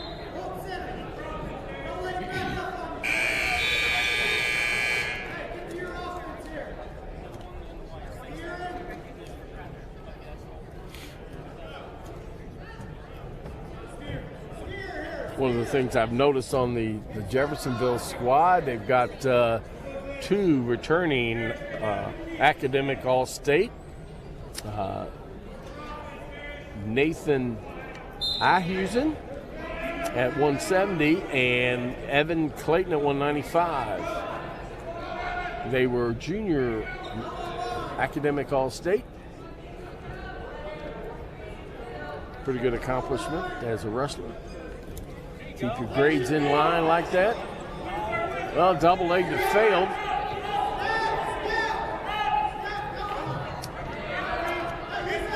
Nice. Tries to simple. The bulldog has got it on his back. He lifted that arm way in the air, didn't he? That's going to be a fall. There's no. Yep, yeah, fall. There it is. Jaden Richards. First round. Yep. 18-11. Columbus North has team points. Now we're going to move to 145. A.J. Gooch is a senior from Corden. At 145 for Columbus North is Josiah Green. He's a sophomore at Columbus North. So we don't have a lot of detailed information other than grades for Columbus North. Yeah, they're looking pretty good though. Yes, they are. They're young, but doing quite well. Yeah, it's surprising how many of them are freshmen and how well they're doing against this Corden team.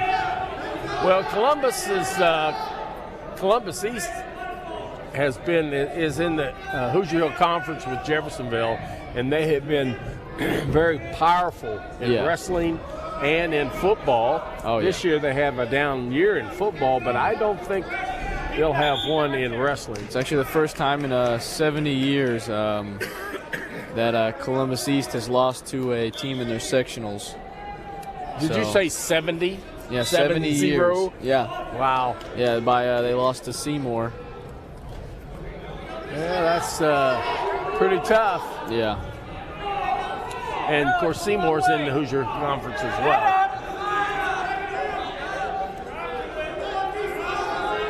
Now, Corden is in the Mid-South. I believe it is. Mid-South or Mid-State? Mid-South.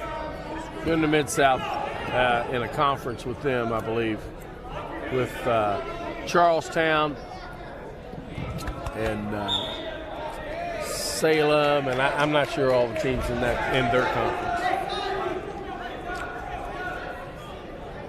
We got a JV fall going on over there. There it was. So Corden is bleeding. Their turn to bleed a little bit. Mm-hmm. Doesn't look like too much, but no, but it doesn't take much. Yeah. This is A.J. Gooch. I hope I'm pronouncing that right, A.J. I got the A.J. right. Yeah. I hope so. I hope so, too. Very, it's just exciting to get involved and watch wrestling, especially if you're here. You see a lot of good things. You see a lot of good kids out here wrestling. Got a front headlock, spins around, gets the takedown. 2 points for Columbus. It's 4-1 in the first quarter. 19 seconds left.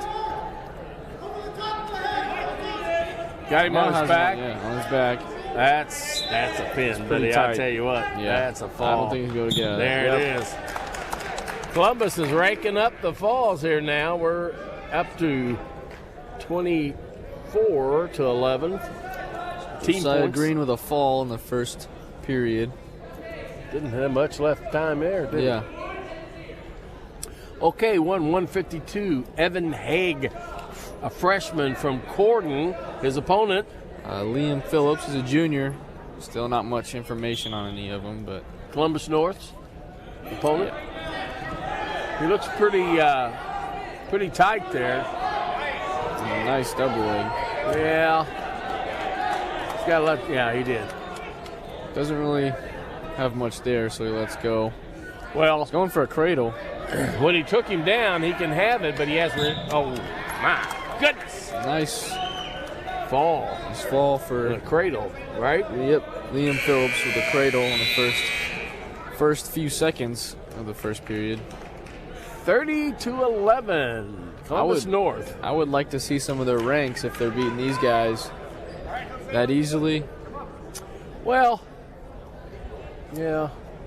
We got Bryce Gentry. Some of these sophomores may have did well in the regional, sectional and regional, possibly. I'm not real. I think they're in the Jennings County sectional. I'm looking forward to see how well their seniors will wrestle. Well, we got Bryce Gentry from Corden at 160. Luke Spurgeon, Luke freshman from Columbus North. Just looking at the body types, it does look like Bryce has got a little bit more stoutness in his body position. His shoulders, his arms can help play in a good technique. Yeah, there's a few Corden wrestlers like that. You notice he's keeping his legs up under his body, and let's see, Liam, is that Liam, right? Or Luke? Yeah. Luke Spurgeon. Yeah, Luke is kind of stretched out. Yeah. Just a little difference makes a big difference in this in wrestling in body position. Yeah. Nice single leg. He's trying to push that head down. Yeah, he's going to step over. He does. He's pretty much got.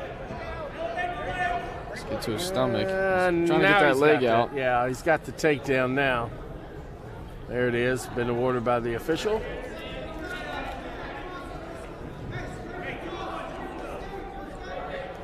So Bryce from Corden, he's a regional qualifier junior, and Luke is a freshman. Again, no further information we have on him. Okay, he lets him up. He did let him up, really. I mean, you see him fight out, but he pretty much didn't do anything to bring him back down to the mat. Run some time off the clock. It's 11 seconds.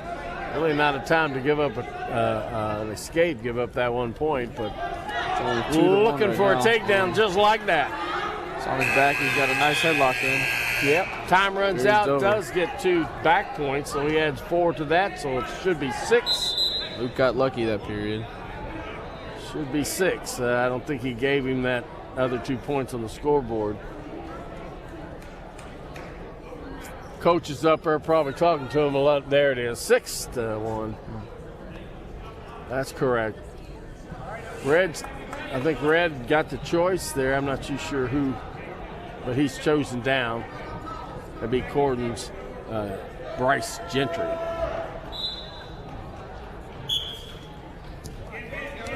Luke keeps him down. Very close to out of bounds. He's driving that shoulder into his back. We talked earlier about Coach Struck's push for multi-sport athletes, but also you get the athletes, especially if they have a fall sport like football or cross country or those things, that in the springtime they go to the Olympic style freestyle wrestling, Indiana State Wrestling Association, which I was involved in for many years. It's a great program to work the athletes into a wrestling, but a different style. Let's have rules, what we run in the Olympics. And it's about a 3-month program there of wrestling that, usually May, June, and then finish up with nationals in July. And I think anybody who's wrestled Jeff before knows that we're infamous for our Greco.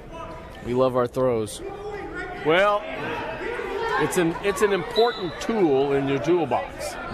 When you're down on the mat like this, you're going to use everything. Now, the referee gave a warning for stalling against who's this, Bryce Gentry, because he's just laying on his belly, got his head down. He's not trying to push up.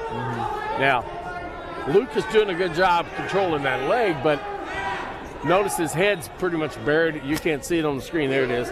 His head's pretty much buried on the mat still now with nothing pushing on it. The key there is to get your head up. Yeah, it's an interesting change of events. Luke went from almost being pinned to now pretty much being in control this whole second period. Well, he just got warned. Bryce just got warned a second time for stalling, and Luke was awarded 1 point, so that's where the second point come from him. There's the end of the second period. Not really going well for Bryce. And he's going to be in the. They're going to go neutral, which probably plays really to Bryce's strength. Yeah. That's surprising. Very different body types, but it looked like Luke was able to use a lot of his strength to keep him down for almost that full period. Okay, the confusion with the ref, Luke wanted to be on the top, and the referee thought he wanted neutral, which I thought was kind of odd. Yeah. I mean, when he got down there, he rode him pretty good, and Luke got 2 stalling. Another stalling call, he'll get 1 more point. If he goes another one after that, that's 2. And if he gets called again, he's done. He needs to get active down there. He's currently got 6-2. He's got the lead. He's trying to get that tripod up. Yeah, he needs to do something with it. Almost has that reversal, though.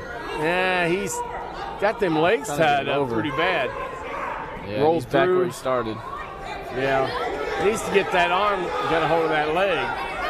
Shoulder to ear, shoulder to ear. He's already built up a reputation, if you will, with stalling there, so he needs to be active on the bottom. He needs to work. Now, that doesn't stop Luke from there. He's facing him now. He's pulling him back Don't lose in. that. He can't lose that now. Oh, my gosh. Now, the importance there, did you see where his head was? His head was down. Yeah.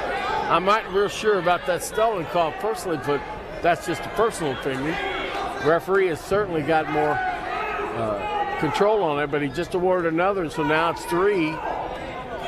So 2 of Bryce Well, he's trying to ground beat him. Did not work. I'm telling you, he's in trouble here. Bryce needs to get up. Yeah. He needs to get that head up. Bryce's last match with Jeff, actually, his Granby did work on Colton Giddings, but it doesn't look like it's going to work this time. He's not, as far as I can tell, he's not attempting it. He hasn't come up. He's trying to roll like that, but that's not really a Granby. Yeah. Now, he did hook the elbow, which is part of a Granby, but he needs to hook that leg. Yeah. You can't do half of it. It won't work for him. It hasn't. He needs to explode. He's got 16 seconds. He can handle one more stalling call, but that's certainly not the way to end the match. He's got the arm. Was that Luke? He's got that arm. He's got 2-on-1, holding that down, but that doesn't hold his hips down. There you go. There you go. Need to do that earlier. Well, he survives. Yeah. Couldn't get off the bottom. Score was, I believe, 6-3. Yeah, 6-3. We have Bryce Gentry with the win. so that's a 3-point victory for Corden. But, I mean, it looked like Luke really won those last 2 periods. He was in control almost the whole time. He had some very good riding time that whole. If there Both was periods. riding time, he would have gotten it. Yeah. But that been only one more point, and that wouldn't have won him the match. Yeah. So now what's it? We got 170. We have Caden Owen, a senior from Corden. His opponent.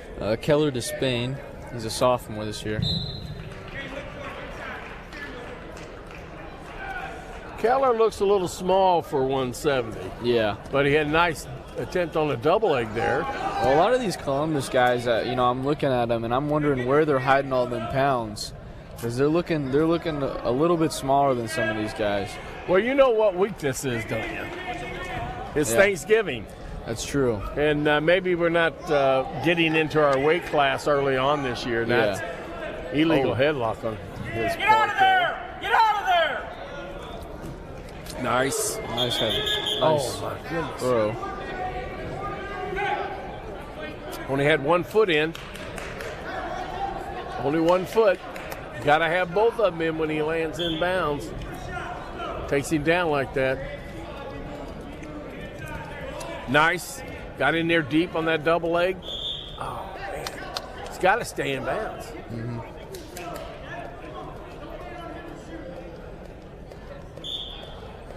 Yes, he got pretty deep on his takedowns, his double A's, but Columbus North kind of backing up a little bit. We got a reverse in that now.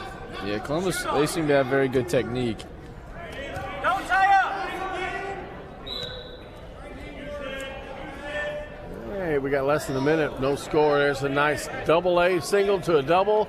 Nice takedown right to a half. Back points are being counted.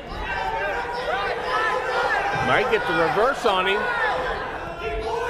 Nope, he still has the leg, so that means he's still in control. There's 2 near falls, so it makes it 4-0.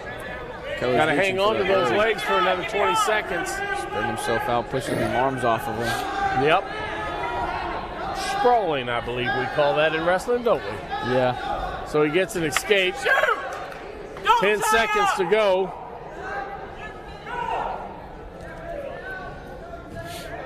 Nice shot. 2 seconds. Don't think he'll get this takedown. Nope. With that tripod, he could kind of bunny hop his way up there.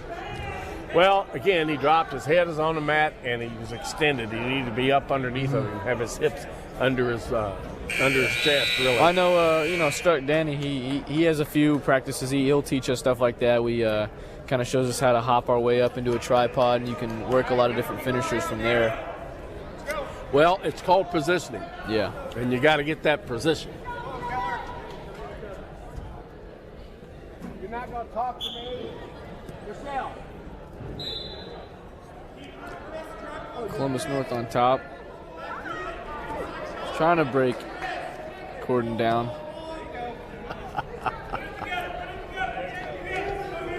Locked hands on Columbus North. That's what the referee's holding. Not sure. There you go. He needs to let him know again. All right, 1 point for red. That'll be 5. That's can't, when they're down, you can't lock your hands around both legs. Can one. Or you can't lock both hands around the torso. Now, you say, well, you got locked hands when you got a cradle. Well, you have a leg, and that works out well. Locked hands with a headlock, but there's certain rules with that as well. Don't tie up. So we get a little action there. He gets an escape. 6-1 now.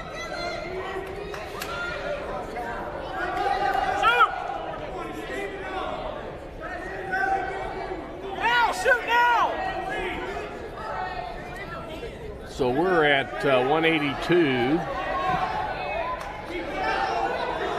170. 170? Yeah. Okay, that's Caden. So we got a discussion going on with the referee in the table. Not sure what he's telling them. Which issues he's talking to the North coaches, Columbus North. Maybe they were making comments that he didn't want to hear. We're on our feet, minute to go. Second period, 6-1. Caden Owen in the lead. Oh, he didn't. He had the perfect opportunity to spin behind, but he was on his knees instead of his toes. Keep going. Got a single leg, but yeah, but he's all curled up down there. Again, he's got to pull his weight up. Get to the side. All right. Referee calls a stalemate, which means he believes neither wrestler can advance from where they're at. Calls it and starts them back in the position they were in, and at this point it was neutral. Stalemate happens more often there than any position.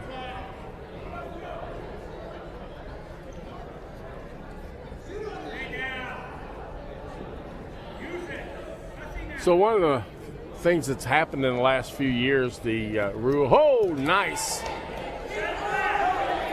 He's going to give him the takedown. He should be giving back points.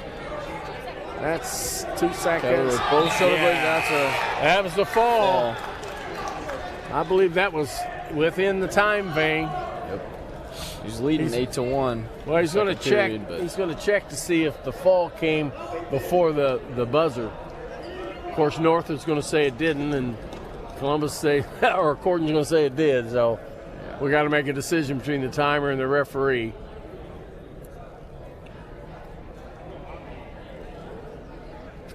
We'll see what happens. We'll see what happens. There's going to be some back points if there wasn't a fall.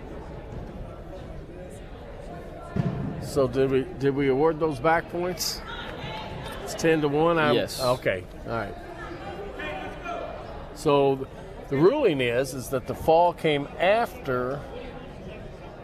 The clock up there is not right. They're working on that. The fall came after the whistle or the time went out. So little technical problems there were fixed. 2 minutes set on the clock. So 91 minutes on our screen, but that'll correct here in just a second. It's correct on the scoreboard.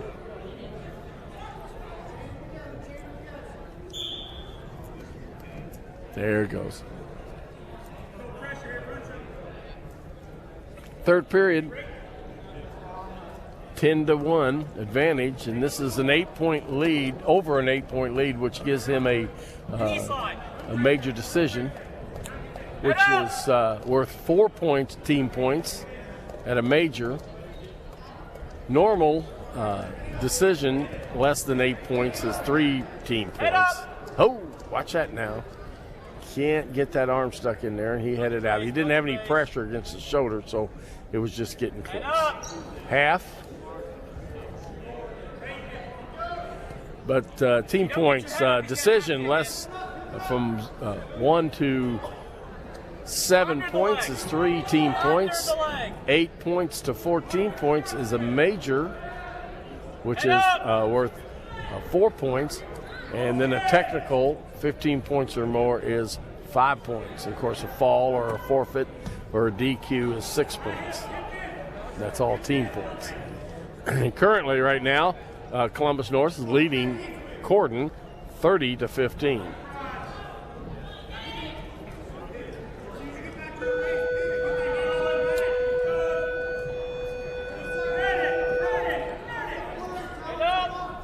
All right. So we're at 170. We still have 4 more matches to go. Pressure in. Try it again. Pressure now. Get rid. Head up.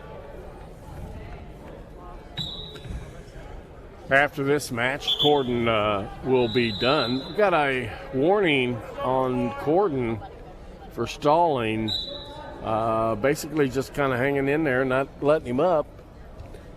This whole period, I guess, has been really no action. Yeah, Caden was dominating most of the match, but it was just... So he's going to finish... All right, he's going to finish off with a victory. 10-1. 10-1, which is a major, which is a 4-point team point, so that'll make it 34-15. 182, Caleb Kelly, a junior from Corden, his opponent. Jared Slocum II. He's one of the first 2 seniors that Columbus North have. Next senior's at 195. Okay, he kind of looks like a 182-pounder now, Columbus North does. Yeah, kind of reverse there.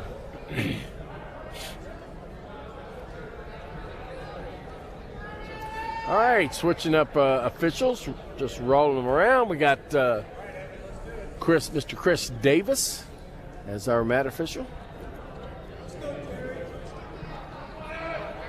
Clock is set, first period, ready to go. Showing 1-1 on my scoreboard there. It's going to flip over here. It's 0-0 on our regular scoreboard. And there's our time. Not sure. Oh, nice. Nice job. Getting his throw right to the back. There's the fall. That was quick. 14 seconds into it. Yeah. So that makes it 40-15. Team-wise, Columbus North can't lose unless, I don't know, a riot comes out. I don't know. Not likely to happen. I tell you what, one of the things you see here, and part of the training in wrestling is to control your, to try to control your emotions. Good luck with that, right? but winning with humility and losing with pride. Now that seems odd, but after the match, each wrestler, looks like, here we go again. Columbus North again. 195. Yeah. So Bryce Abner, the second senior on the Columbus North lineup. Well, they've had some time. They look tough, and they pretty much controlled it. At 220, Alexander Lorenzo,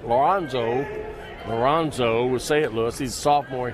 He'll take that forfeit at 220. So now we're up to 52 to 15, going into 285. 285, Seth Johnson, a senior, a semi-state qualifier for Corden. His opponent from Columbus North, Cody Thurnon, he's a junior. Now both of these schools feed into the Evansville semi-state.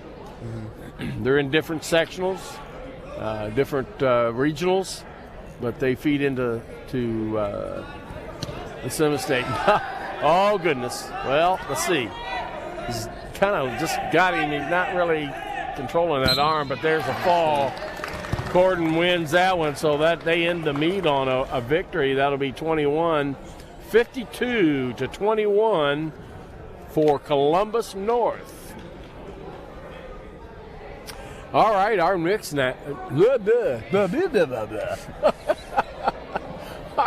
maybe they'll do a little editing there. Yeah. Our next match will be Jeffersonville versus Columbus North.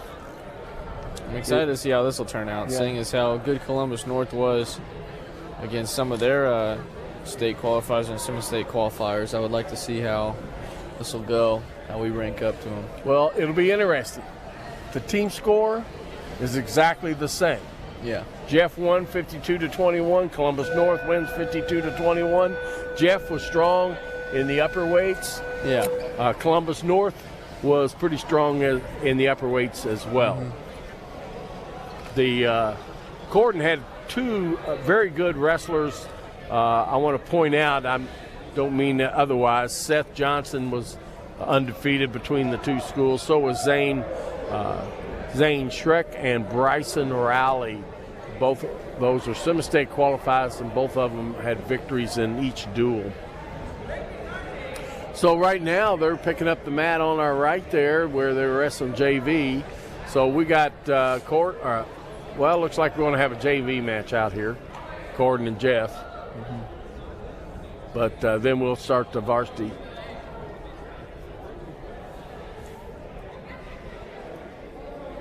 It's all you right there. Okay.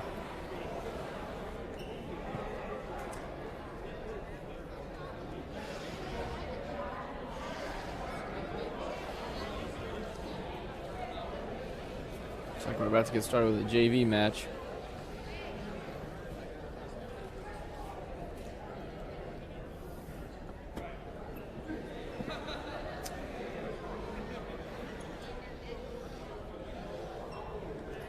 The ref for this JV match is Michael Pepperton. He's a Jennings County alumni. He's a IUPUI. That's where he plans on going to college. I don't know if you can tell, he's very young for a referee. We're getting started now. Jeff Ressler on the mat. He's a football player, I believe a freshman. Very strong. I believe they'll have a few JV matches on here and then get started against Columbus North and Jeff. They're rolling up the mats to the left and right now.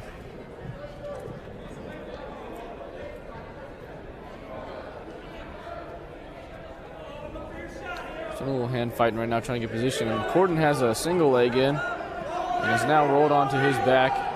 I'm trying to get a stomach, but he's got an arm in. And that's not going to help him. That's just going to, Corden's on his back right now. He's getting back points. If he keeps that tight, he might be able to get that fall.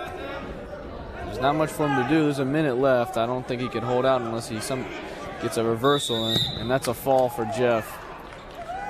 A minute into the round. He's leading. Actually, Corden was leading 2-1 at the time.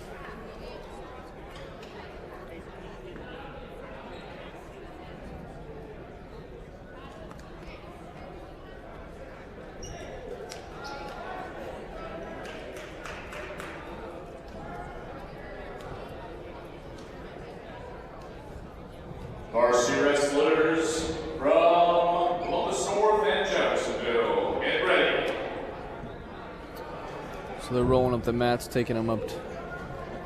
I believe they're about to get started. Might have another face-off.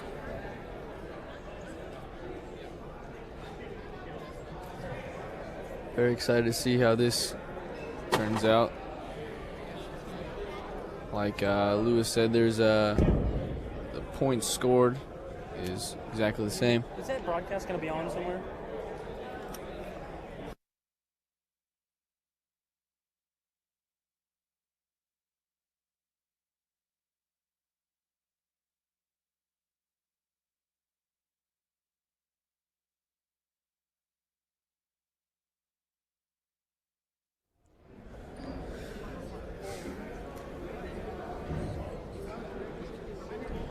Getting ready right now. They're getting all loose.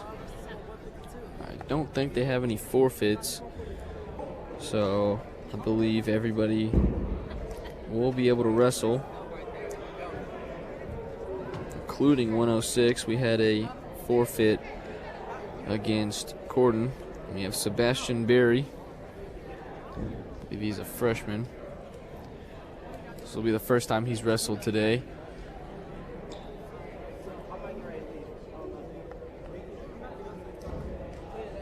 Sorry, Sebastian Berry is actually a sophomore.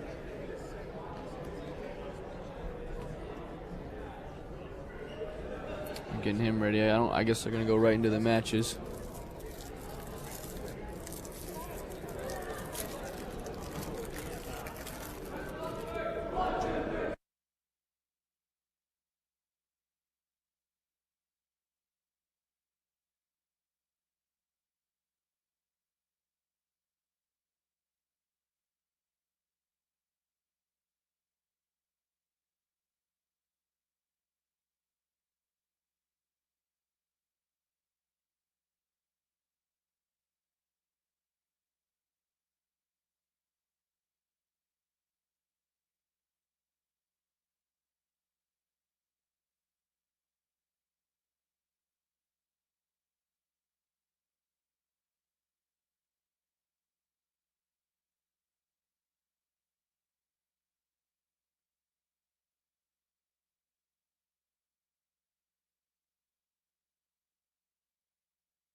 From Jeffersonville versus Columbus, Liam Kerfman. This is actually the first time Sebastian Berry's got to wrestle today, so I'm looking forward to seeing this. His opponent's going to be Liam Kerfman from Columbus North at 106. He's a freshman. And Sebastian Berry, he's a sophomore this year. I believe a returning wrestler.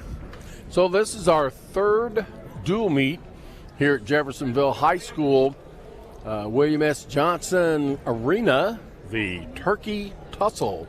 Jeffersonville, Corden, and Columbus North. Jeff and Columbus North ended 52-21 for Jeffersonville, and then Columbus North against Corden, and they ended up 52-21 as well in Columbus North's favor. It'll be very interesting to see how this pans out. We got the spotlights out, which is always really a great experience to wrestle under. Yeah, there it comes. Push the head down. Push the head down. They can bring, they're adjusting it so they can get the whole mat, and that is cool. Very, very cool. Yeah. Nice takedown. That's for Liam Kerfman. They have two Liams on this team. Two of them? Yeah. 152 and 106. Now run it. You know, we were talking about the off season, the ISWA, Indiana State Wrestling Association. They have a folk style season, which is high school rules, if you will. It's not Olympic rules, and they have that season, and then they have their freestyle season as well. But these young kids coming out of middle school and elementary, to be honest, have an opportunity to put in a number of matches.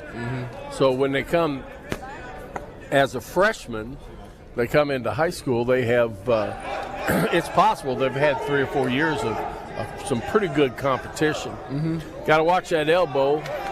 He gets it over. He's got it in a position where it's not potentially dangerous, but he's got a pretty good lock for him. 22 seconds left, but I'm afraid there it is, a fall. He's leading 2-1 anyways, but that was pretty good. I admire a lot of these younger and lightweight Columbus North wrestlers because they're not real big, but their technique and the strength you can see they put on their opponents is really surprising, and it normally leads to either a pin or a win. Well, technique versus just strength tends to win out. Yeah. Strength and technique tends to always win. When you have both, and there's a few Jeff wrestlers that I know from experience have both. So we got at 113 pounds now. We have Hayden Stellato. I think I said that wrong. Stellato, there you go. Like the ice cream I said. Gelato, but Stellato. That's it. And his opponent from Columbus North is Bryce Hawkins, a freshman. So we get 2 freshmen on the mat. Hayden got a takedown, 2 points. Yeah, Hayden's been wrestling for a very long time. I remember middle school.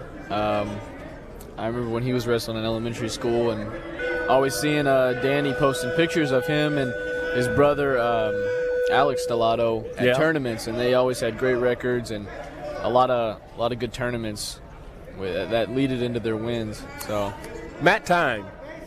Yeah, that's what we're talking. Mat time. At that point, they've had a lot of mat time. Yeah, there's no college sports out there for the kids. Yeah, but there are a lot of mat time to prepare them for the future. So we got 51 seconds left here. Hayden is pretty much controlling him down. He keeps getting back up to his base and gets broken back down. One of the things that the referee's going to look for is he attempting any kind of pinning combination move. There goes a half, stepping off the hips, going to the front, stepping over, going back different directions. Trying to keep him down.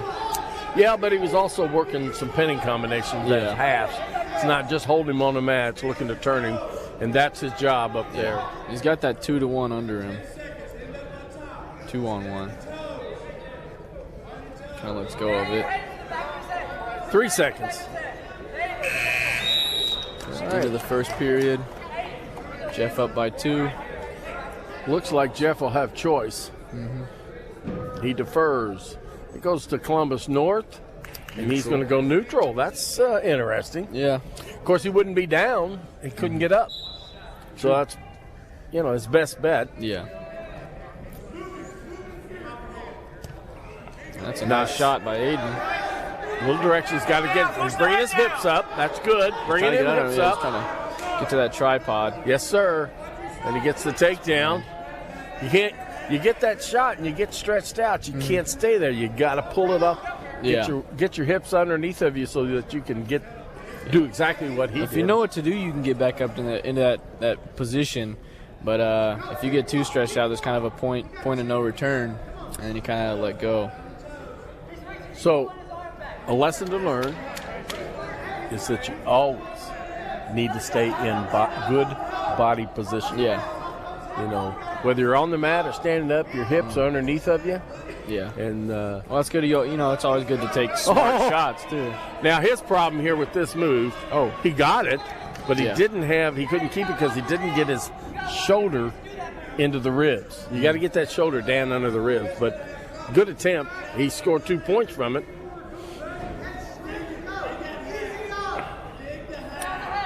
You don't see the three-quarter Nelson work that often in high school, above middle school, because it's a move that is really not easy, but you can learn to counter it and not get into that position. Yeah. But I have seen it. I've seen it where an individual won state with it. Really? Yes, sir. I know the young man personally. Yeah, I know, Danny, a lot of the coaches are always talking about, wrestling is just 3 basic moves and learning a million different ways to use them, So, and I think that's true in a lot of different aspects. Nice. He's going to get some points out of that. Maybe Is that tight? Oh, yeah. He throws him off. Okay, we'll go out, but he gets 2 near fall there.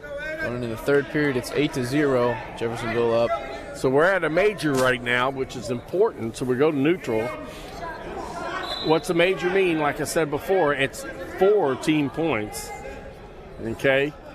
And I think this is going to be a pretty good duel. Point-wise, got a nice job with that takedown. Because they're going to need all the extra points they can get. He's trying to get that arm bar. Not able to. And now he put that elbow in there. Yeah, there you go. Yeah. He's rolling it across.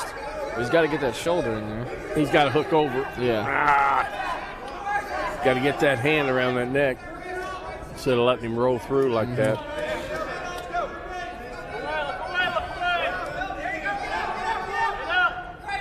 I'm a bit surprised, but the 3 officials are not running an assistant referee on the mat just to get in good practice. Yeah. About the only time they do that, it's in tournament finals and in the state series once you get above sectional. Yeah, they could use the younger referee, Michael Pepperton from Jennings County. You can see him sitting over there. He's getting some experience from watching. Well, he worked the JVs pretty good there, along with Chris Davis and Kenny Halbig. They all 3 there. But he stayed over there for a while. And that's it's always good when you're out there new. You need to get same as a wrestler, you need to get mat time. Yeah. Well, while you were gone, there was a little JV match right here, and he reffed it. It was a quick match, but he seemed to be doing pretty good. From experience, it's there's a lot of quick decisions you have to make as an official. Yeah. Being no different than the wrestler, you got to be in the right position. Yeah. And that's a skill that you have to learn. All right, here we go. That was it, wasn't it? Yeah. Yep, 10-0. Winner by that's decision at 113 pounds. 4 points. So we got 4. Next up, 4-6. at 120 pounds from Jeffersonville, Dawson, the Experiment Slaughter. 120 pounds now. We got Wyatt Clark from Columbus North, a freshman. Wyatt Clark. Slaughter from Jeff. He's also a sophomore. Dawson Slaughter. Yeah. Just kind of think I was talking over you there a little bit. No, you're fine.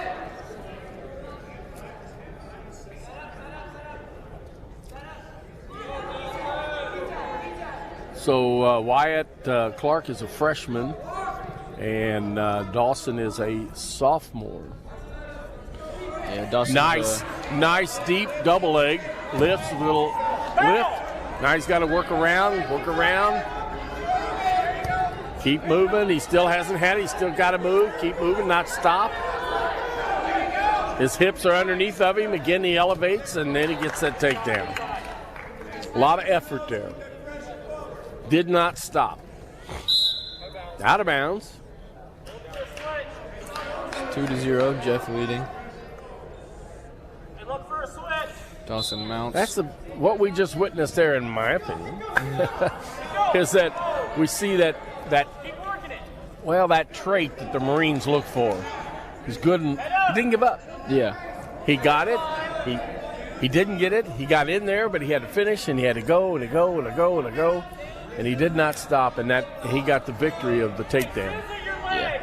Well, I know, Dawson can agree that, some of our football coaches this year, they say if you make a mistake or you're not in the right position, sometimes if you just give 100% effort, it can put you in the right position. If you keep trying.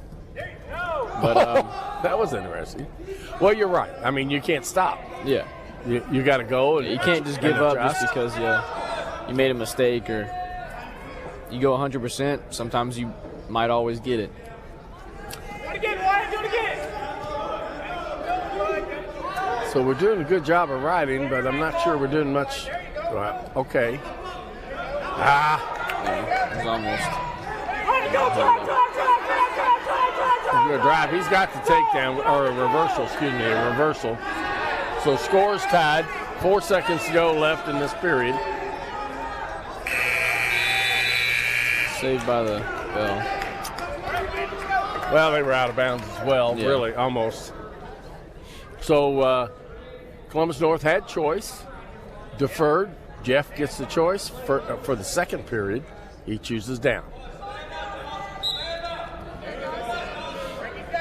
He's able to break Dawson down. Dawson almost spins out.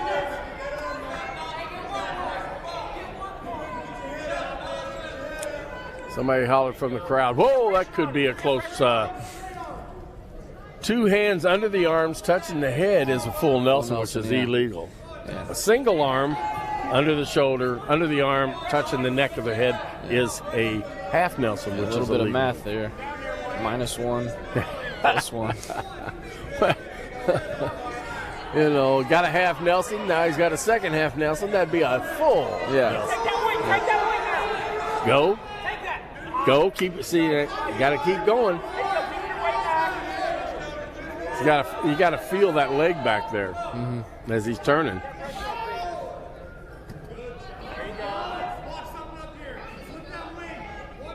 half the other side, half the other side, half the other side. 1 minute. Still tied. Columbus North will have choice in the third period if we make it there. He's got that leg on Columbus. Yeah, but they're going to be out of bounds here just shortly. Jeff is in bounds, got his hips trying to elevate, working the elevate. Almost got it. There's a lot of pressure there on him, but he's elevating. He's got locked hands, so that's got an additional point. He's going to get a chance to score here. He's going to get, if he keeps running like he did, he's going to get that reversal. Looks like he's trying to go for a crossface. Yeah, but he's got to get the reversal. No takedown, no reversal. Okay, locked hands, so he gets the point, but Jeff did not get the reversal there. The referee gave him plenty of opportunity to do that, but he couldn't, so he blew it dead, gave the penalty point, and started on. So now Jeff goes ahead by 1, 14 seconds to go in the second period. He's able to keep Dawson on the mat.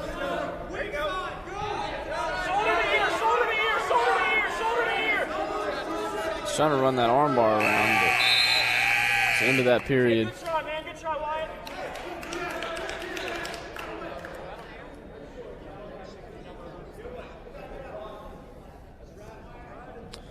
Columbus North goes down. Jeff not a surprising move, to be honest. Yeah.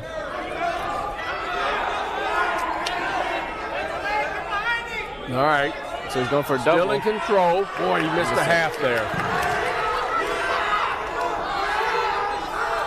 An escape ties it. A reversal, which is what he got the first period to tie the score, will put him in a victory for Columbus North. Neither one of these wrestlers have been able to fight too much to get off. And Dawson's too low. I don't know if he's going to be able to stay on. He's too high. Oh, yeah, too high. Sorry. It's all right. Too high. He does have it locked up underneath there. I'm not really sure he doesn't have. No, he's got a headlock. That's what that is. That's a headlock, so he can lock his hands. Needs to get his hips turned. He's got a minute. That's a long time to ride that position. Need to improve it. coaches over there telling him to push his head. Yeah, well, he's going to lose it. He's going to get his arm through here. Yeah. Here you go, take it. He's high. He's got to keep that leg hooked in there. Nice job. Okay. Trying to put in a power half. Yep. Now he needs to work back. He needs to get his hips back.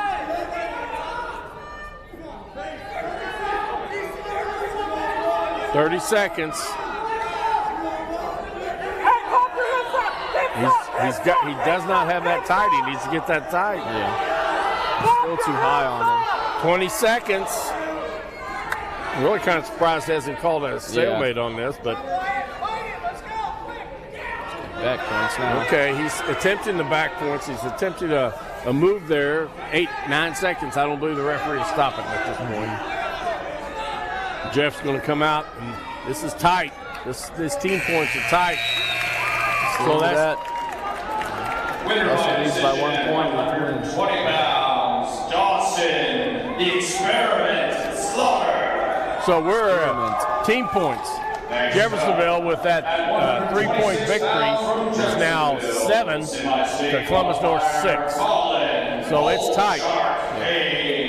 His opponent from Columbus North, Justice Thornton. So we're at 126 now. Justin Thornton, a freshman, 126 for Columbus North. His opponent?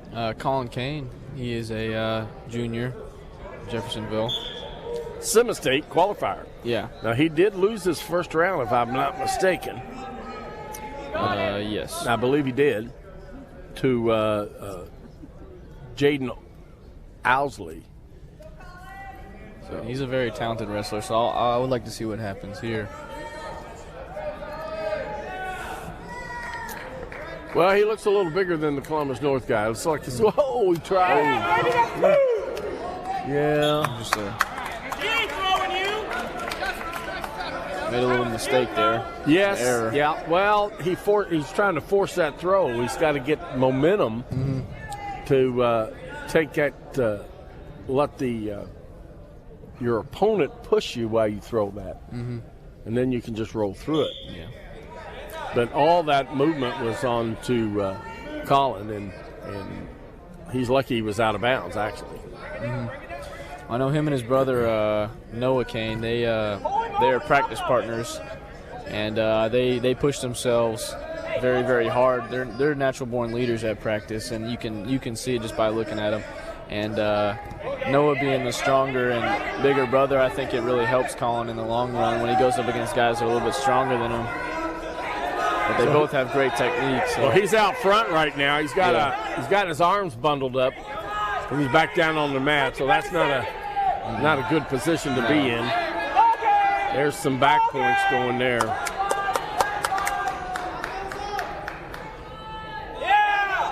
That's not good here. Yeah, I think that's a fall.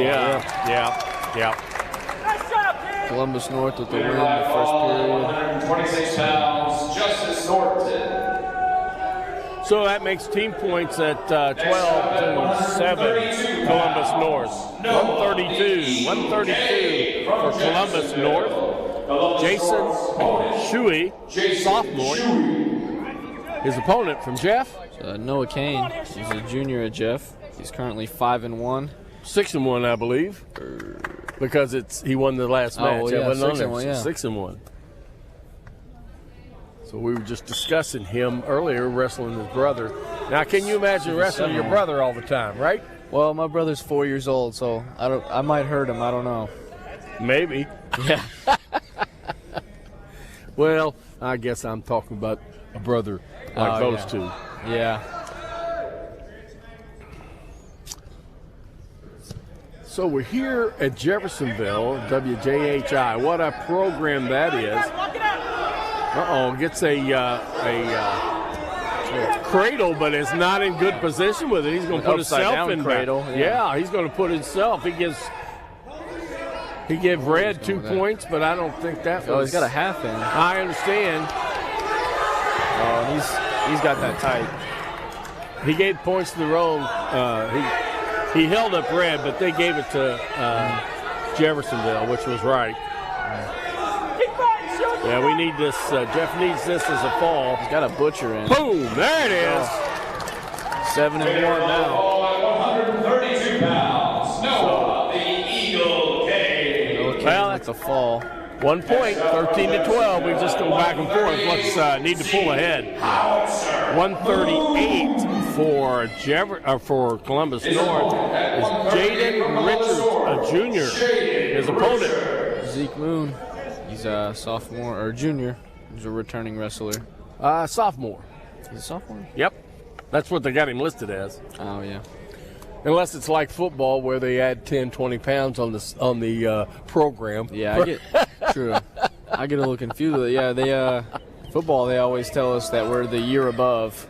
Like if you the off season, you're a junior now. Well, that's you get true. a little confused, but That's true. I played a little football, and I didn't weigh very much. And soaking wet, I was 145 pounds during football season, but the program said I weighed a little bit more than that. I think they weighed me with my uniform or with my equipment. Yeah, they said I was 5'10", 190 pounds. I was like, I'm not 5'8" with shoes on, so I don't know how I'm 5'10", but Well, but I guess it was a nice compliment. I guess it is. It's just a psych. But here at wrestling, you weigh within you want to be usually smaller. within 10 pounds of one another till you get the upper weights. You got a lot of distance at 285. It goes from 220 to 285. So you can weigh 220 and a half and have to wrestle a kid that weighs 285. Nice takedown. Nice takedown there for Jaden. Jason Shuey. We're at 132. He's getting back points. I don't think he got any back points on that, did he? No, he didn't. He rolled through it. Yeah, he was kind of trying to go for it. He may have got it one count, but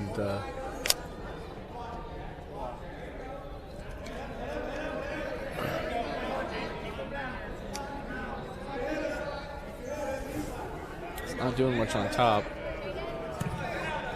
Broke him down pretty well. well, he keeps working a half. He's working a half here. He jumps to side.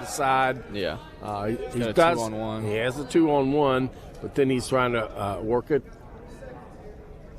There's the half coming in on this side to roll through, but he was prepared for that and countered quite well.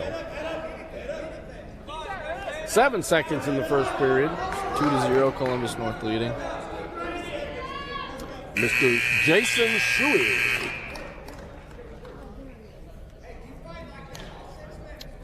Columbus North choice. So you could be listening. You could be listening to WJHI on FM 98.5. Also be on its own cable. And I'm not. I think it's 128, but I could be wrong on that one on the cable. But if you're watching it, you already know. Yeah, exactly. And we are live here at Jeffersonville High School, William S. Johnson Arena, for Jeffersonville's Turkey Tussle. You don't need to watch it. You can come down here and see it for yourself. Better hurry. A lot of open seats. It's almost over, though. Well, we're about halfway done. Not quite halfway. 145 is the halfway point. We're at 132. Oh, yeah. Like after this, there's no other meets. Right. Oh, that's correct. As far as team. So if you want to see the rest of this half, you better hurry. And not much after that. So we had a nice double-leg attempt, but Jason from Columbus North countered very well, went behind, scored another takedown, 4-0. There we go.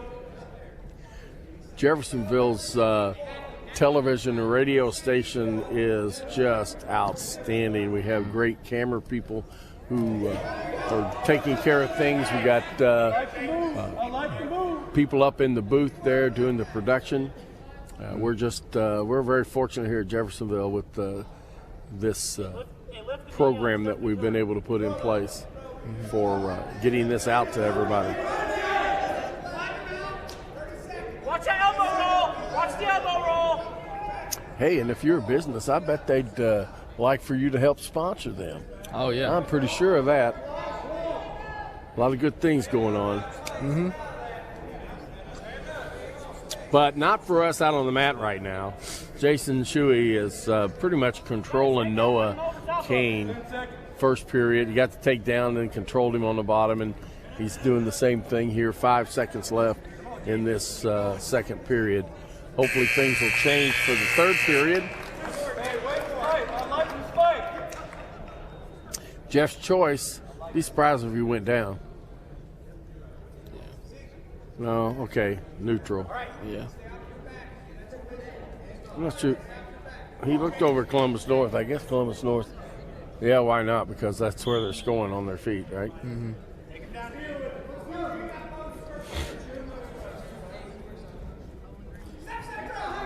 Of course, the thing is, the Columbus North has scored twice off of counters. Yeah. Not they didn't initiate the move, but they countered the move. Mm-hmm.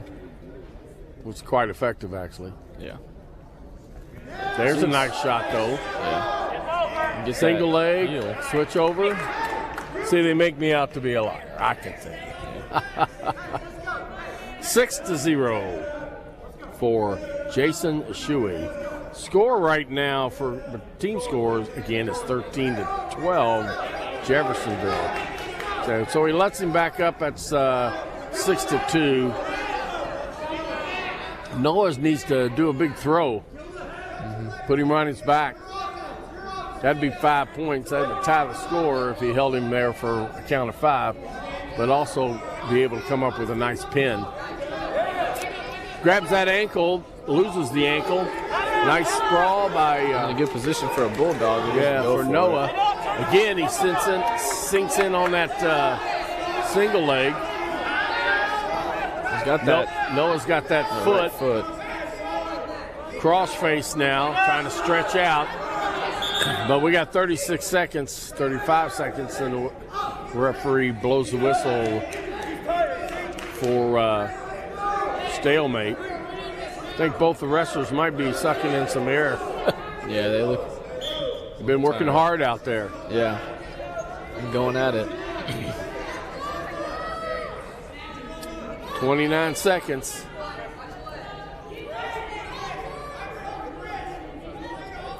It's big move time. Yeah, he needs to start making moves right now. Wow. You can do a lot in about 15 seconds, but it doesn't You do can. much right now. But not ear to ear. Yeah. Make a move. And that's just not. Again, Columbus North does a nice counter and puts Kane on the back. Gets 2 takedown. That'll be End of match, 6-1, Columbus North. all right. That's 3 points for Columbus North. So that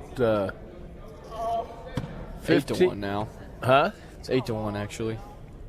I said 6-1. Yeah, but still. Winner by fall at 138, Columbus North's Jaden Richards.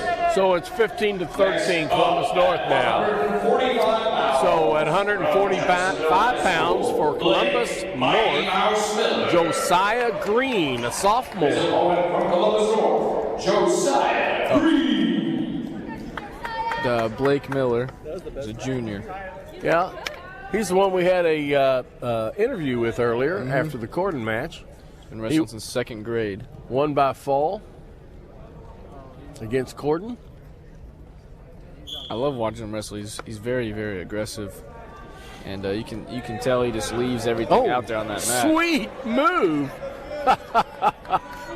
Went for one leg and then slid by on the other side. That was just awesome. Got it bundled up, but he's still up around his head. He's going. There you go. You got to pop that hip. Got to pop that hip. Get that shoulder on there and drive. Yeah, there we go. I think he did that in the first period too. He kind of doesn't unable to hang on to hold it when he rolls them through. Yeah. Well, he doesn't roll them through. He tries to roll them, and the defensive guy is able to roll through. Yeah. No, he lost. He just lost him there. Reversal. Got to work up now. We've seen Jeffersonville be on the bottom and for a couple of guys, and they haven't been able to get out. But is this Blake? Yeah, Blake Miller. He's out, sort of out front, but he hasn't lost control. He's trying to throw him with that arm. Yeah, he's locked up with a cradle. Not good. Not good. Not looking good. He's trying to kick out of that, but yeah, he's got that tight. He's down there. Yeah, that's a ball for Columbus North. Oh my goodness. So we got 21 to 13 now at the halfway point. No. So at 152 for Columbus North. Liam Phillips from Columbus North, his opponent at 152. Hayden Bartle, junior semi-state qualifier, first sectional, and he's currently 7-0. 7-0 right now. Well, we need a big match from him today for Jeff. I think I think it's going to get more interesting the higher we go up in weight classes. Well, so I'm looking forward to it. Pretty tight. He's already going for that throw. Actually, Columbus North is trying to do it. Yeah. Keep going. Step over that forward leg. It's got that locked in there. Got to keep that. Yeah, good call. Good call on the referee, Michael Pepperton. Very good. Young man. County. Originally from originally from Michigan, was in Jennings County, and he's going to IUPUI. Yes, thank you. That's a lot of letters. Yeah.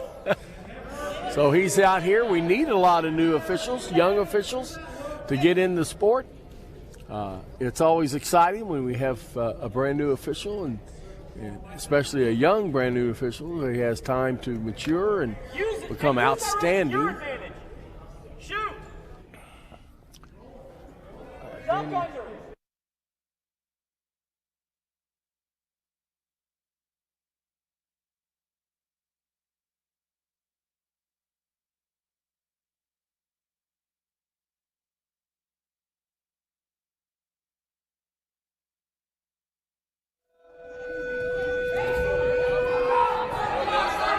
Hayden Bartle currently has. Nice job there. Back. Oh my gosh. Round and round we go. Okay. So he got 3 near fall. And then the reversal. So okay, we were busy checking out some things. So we had a takedown by North, I believe. I don't know. Well, you'll probably know more about it than we do.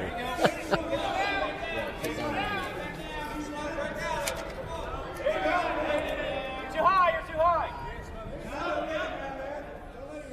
Columbus North currently on top.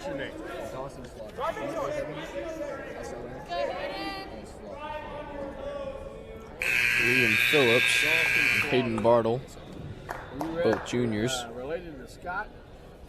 Might be, I'm not sure. You would know. Columbus North with a choice. They choose bottom. Hayden mounts. He tries to get a spin out, but can't get it. Hayden doing a good job breaking him down. He's got that arm bar. Not really going anywhere, though. Oh, and he's going for a spladle right now. Got the arm locked in the leg, and he lets go of it. It's not getting anywhere. He's kind of going back to it. He's got his legs in, he's got his arms in, and he's just not able to pull through. So you started as... He's crossing his legs to make sure he doesn't get spladle. Some of these things I'm going to ask you, but I'm going to put this down. One thing I want you to do...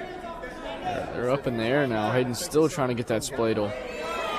And he's got it. And Liam kicks out of it. It's currently 2-5. Jeffersonville leading in the second period. Hayden's very flexible.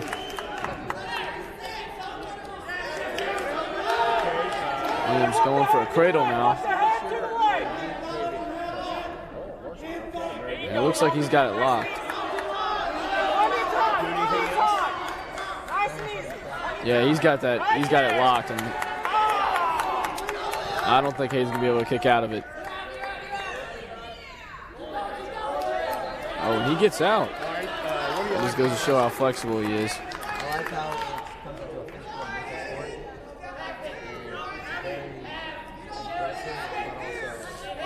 And he's shoving his head in Hayden's elbow trying to get that arm bar. And he can't get it. Hayden stands up and they go out of bounds. What'd you do this last match here? You just won?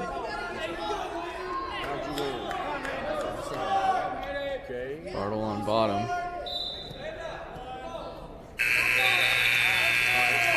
Here's the end of the second period. Columbus North leading by 2. It's 7-5. Where's your head, sir? See the light on? When your light, that's your light, is on. Hayden back on bottom. Then when he speaks, see how his ring light's coming up? Hayden shoving his head, You want yours? shoving his shoulder into Hayden's head, pushing him down. Before it gets into the yellow. But if you speak normal, it'll be okay. All right? Oh, and Hayden rolls through. He's got him on his back in a headlock. And his shoulders are down. That's a fall for Hayden Bartle. Winner by fall at 152 pounds. That makes that team score 23-21. Listen, right now, before we get to the next match, we're going to have another interview here with Dawson Slaughter, sophomore at, where is Dawson? 120-pounder. He just finished his last match with Columbus North in a fall. Very exciting, Dawson. So I hear your grades are pretty good. Yeah, pretty good so far. And what does that mean? What's your grade point average? 4.4. 4.4. One of the things we like to see with with our athletes is academic all-state, and that kind of grade point average will push you into that for your junior year. You're eligible your junior and senior year. So you keep up the good work. How long you been wrestling? That's my 4th year. Started in 7th grade. 7th grade. What middle school? River Valley. River Valley. Awesome. Who was your coaches there? Coach Ferguson. Coach Ferguson wrestled here, and he's doing a good job over there. Excellent. Any other sports you do? I just finished up my 2nd year of football. Excellent. And what position you play? I play wide receiver. On the varsity? Yes, sir. Awesome. Anything else you're going to do? I plan on starting track in the spring. What? I don't know much about track. What? Running or high jump or shot put or Plan on doing sprints. Sprints, 50? 50 and 100. Okay. I do pretty good in the car, but not on my legs. So what do you like about wrestling? I like how strategical and physical it is. It's not all muscle, and it comes down to also the moves coming up in your head and deciding what is right when it's time to do it. Technique? Technique. Colton Giddings. Strength is important so that you can execute your technique. It is important. But if that's all you have, a kid with technique can outmaneuver you. Yeah, excellent. So tell me about the team. We're very close. It's a very great team to be on, and they work together all the time and do team building activities to get together and all work so we know who we're with and we can trust them. Coach Struck does a good job. We're at what weight class right now on the mat? 160. 160. We got a takedown by Jeff, it looks like. Columbus North is questioning the referee about something. I'm really not working on this. We got Luke Spurgeon and Colton Giddings out there right now. And Jeff is leading by 2 points. It's 2-0. 50 seconds left in the first period. Colton Giddings? Colton Giddings, yeah. He's a senior this year. He's a returning varsity starter.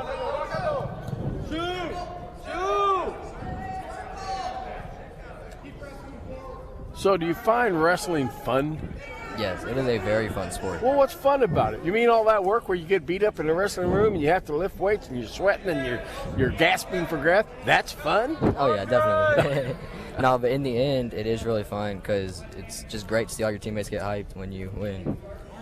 And when they win. And when they win, too, yeah. Absolutely.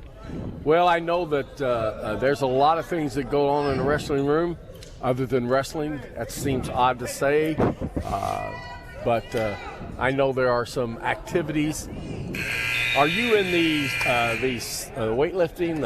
Weightlifting class? Yeah, are you in that? Yeah. See, I drive a bus for Crater Clark, and I'll come around the back, and I see you guys out there pushing, rolling tires.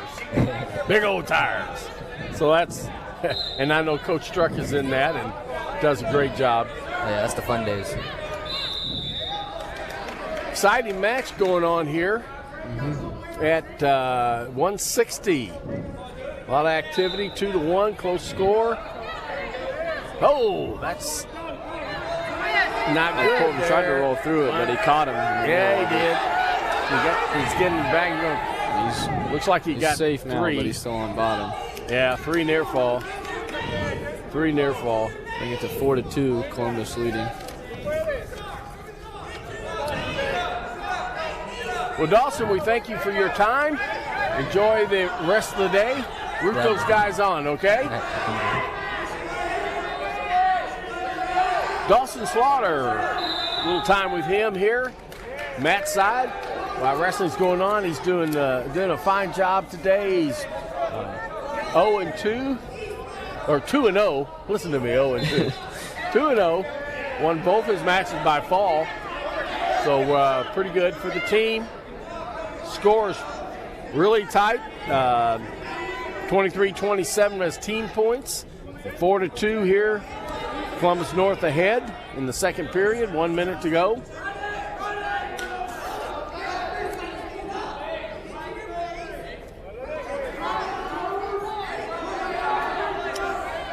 It's exciting to talk to these young men. Oh, he's got an escape for Colton. It's kind of like he just let go, right? Yeah. That's all right. 3-4. Nice little quick takedown here at the end of the second period. Look at that. Oh, my gosh. Nice little knee pick was working, but he was out of bounds.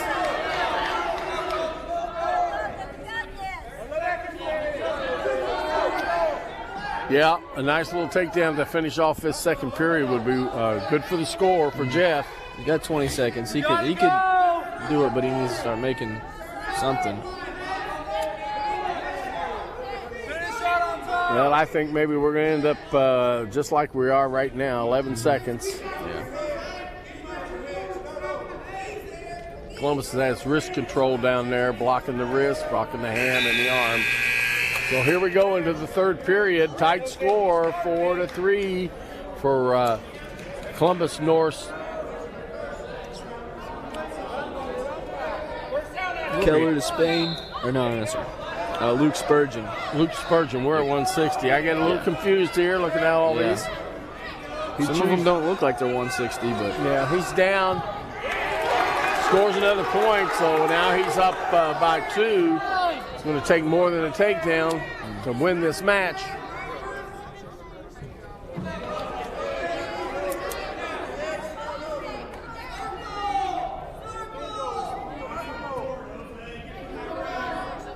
So they're working on that wrist lock there. Columbus North got, oh goodness, got us locked up there.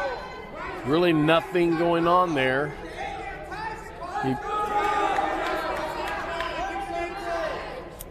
That's Colton. He breaks off. He gets a warning against him. He warns him for stalling, backing up, I'm sure. Oh, nice ankle pick, but not finished yet. He's got a whizzer in. 53 seconds, plenty of time to finish this move. Hold those legs. Keep working around. Keep working. Go work up on the half. There he gets the 2. Takedown. There you go. So now it's 5-5, but he let him up 37 seconds, so he has time. More time. That was a beautiful ankle pick. Yeah, that was perfect timing. It's what he needs to do again. It's now 6-5. He's back. He doesn't need a big move, but he does need a takedown. Plenty of time, but he's going to start working right now. 17.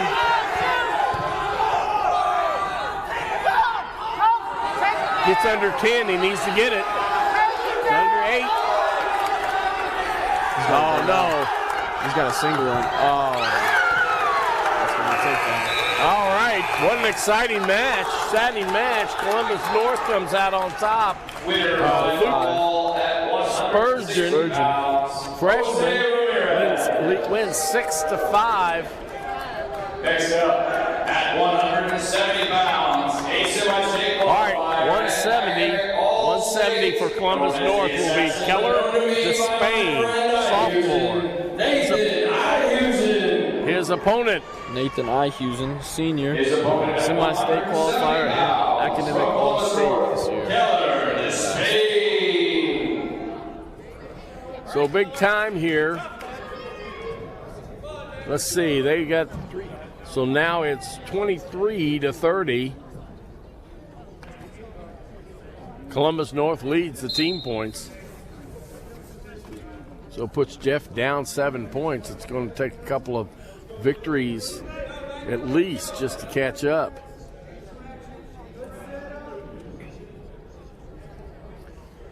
A couple of falls to put him up over top of him, but we won't be done. We're at 170, 1, 2, 3, 4 more matches to go. Nice takedown. It was. Now we'll see what we can do on top here about scoring some more points. Nathan loves his leg lock, so I expect a few. Try to go for the cradle. Yeah, he missed the head. Oh my goodness. So he scores. It should have been scored an escape there. Yeah. Still trying to go for another cradle. Gets the escape. Now he goes back. Now he gets the takedown. So it makes it 4-1.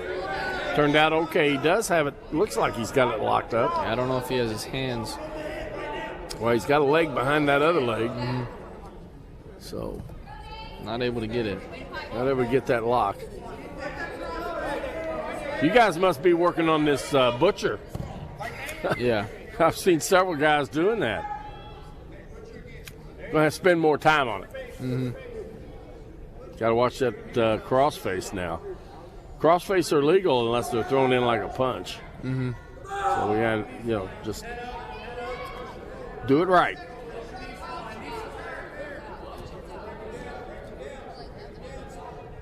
All right, he gets a headlock. He should have left. They should have kept that headlock. Oh, okay. On Nathan now. So he's going to try a spladle. You can't let go of those spladles. Hayden Bartle for 138 earlier. He had a really good spladle in, but he wasn't able to get it. He was real close, but. All right, that ends that the first period. First period, we ended up 4-3. Another close match between Columbus North and Jeffersonville here at the Turkey Tussle. I don't like to tussle with my turkeys.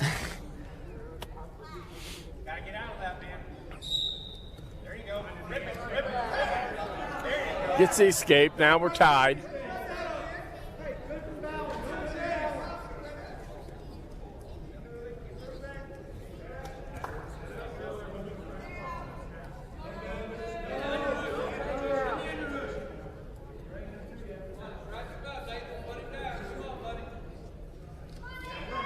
So we got the most of the fans are behind us. There's a little group up on top behind the Columbus North. Nice. Is he finishing it? Is he going to finish that headlock? He's got that headlock. He has that tight too. Yeah, he does. Oh my goodness! Got to get in the right position, official. There you go. Good job. Good job for the official. Boom. Yeah. Oh. Nice job. Headlock for Nathan Ihusen. Pin in the second quarter. Yes, sir. How about second period? Yeah, period. So we only got 3 quarters. How does that work? Still transferring from football. Okay, here we go. 182.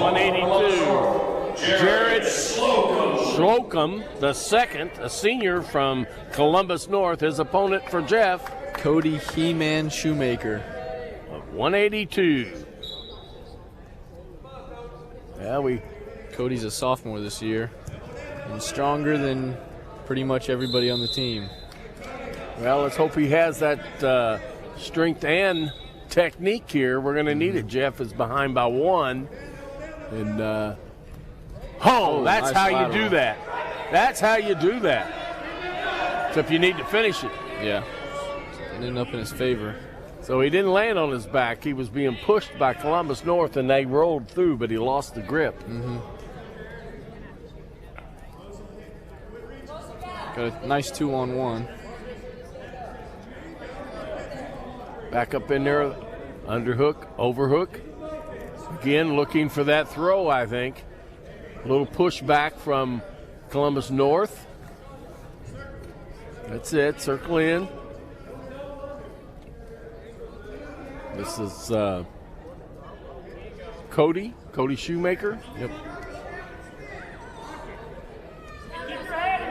I think Jared Slocum was attempting his throw. He got surprised that first one. Yeah, he's nice shot underneath. Gets a nice lock.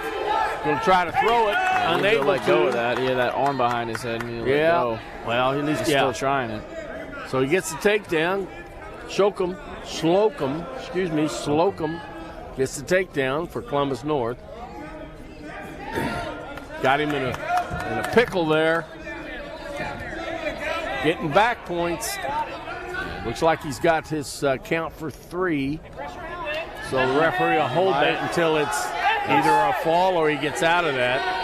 Doesn't look good. He's got that tight. One of the things saving him, if you notice his arm, you can't see it on the screen, but his arm's underneath his back. Now he got it out. Nice bridge. Yes, very nice. Well, there's the fall. 29. 2 seconds left in the first period. 29-36 team score. Okay. At 195 pounds. 195. Columbus North. Bryce Abner, senior from Columbus North. His opponent from Jeff is Evan Clayton. He's a senior at Jeff. Semi-state qualifier, academic all-state, and he's ranked number 19 in the state right now. We'll hope that that ranking and his experience will pay off. Jeff obviously needs, they need to get a... Well, like we were talking about, technique, strength only get you so far. Technique is where it's at. This, I know for a fact, he's got both, and I enjoy watching all his matches. He can turn. He's got a lot of good moves in his. Trying that headlock. There you go. But it gets rolled through. It's a great counter to the headlock, I'm afraid. You really have to pop it so that you don't get rolled through.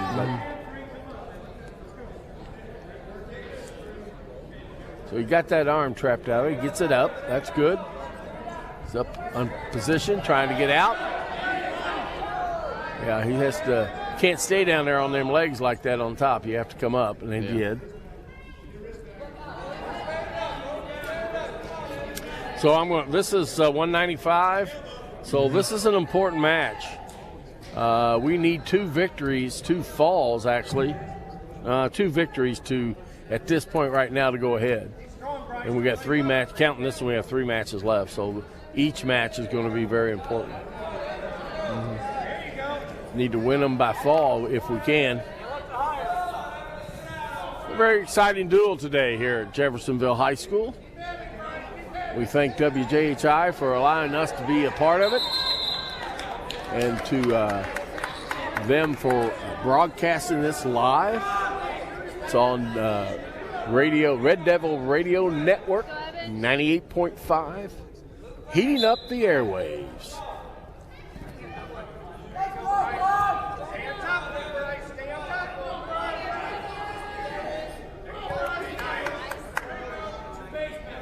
Well, we're going to have the 34 seconds, going to have some activities. We got to get up off that bottom. We got to score a point, at least 1 point. There he's on his feet. Yeah, Columbus is doing a good job of getting him back down when he gets up. Yep, had that arm locked up and then tripped him. Got the leg locked and right back down the mat. Step over the head. Lift the high, step over the head. Lift the high. He's trying to work that. It's only 2-0. Clayton's Into this first period. Clayton's strength is proving him well as far as being to counter those moves, but it's going to take some more effort here. So we go into the second period where Columbus North has deferred to Jeff and choose neutral. Yeah, Evan. Evan. Clayton, he needs to get some move on. Thing about the headlock, it's a great move, but if you don't catch it with surprise and you don't do some popping, it's hard to get a good guy in that because just like we've seen Bryce there who was able to counter. But it is quite wicked and quite effective when you catch a guy. Well, I've wrestled with Evan since middle school, and a good thing about him, he's been able to take Oh, those. nice job! Nice. Oh, that's a fall. Oh! Awesome throw. You know, that's the kind of big throw we were talking about earlier.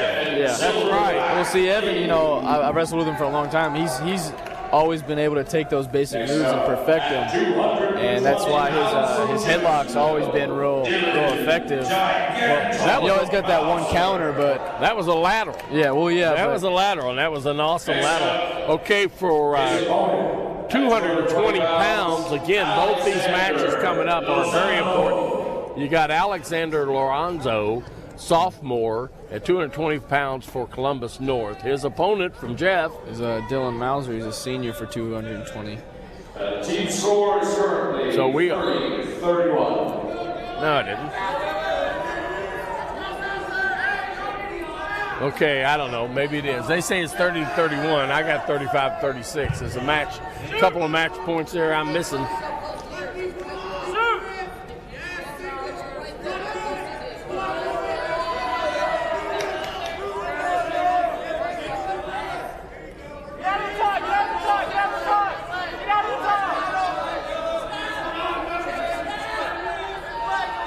Well, we'll find out what the official team score is here. A little discrepancy. I've got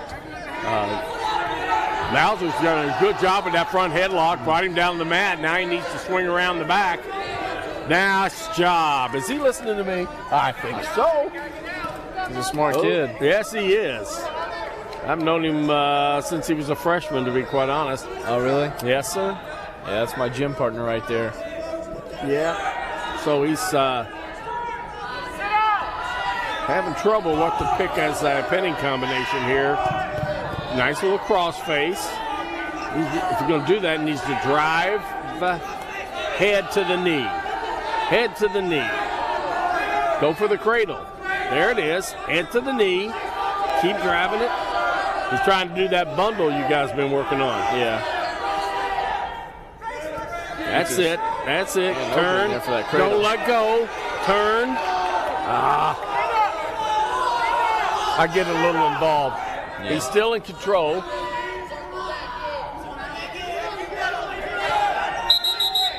Out of bounds we go.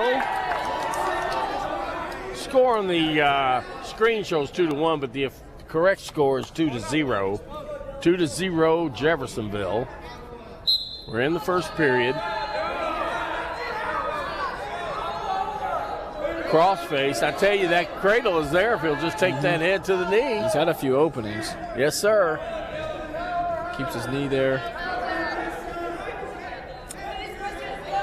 Nice half will probably be good here. He's laying on his belly. Whoa, careful now. There's the end of the first period.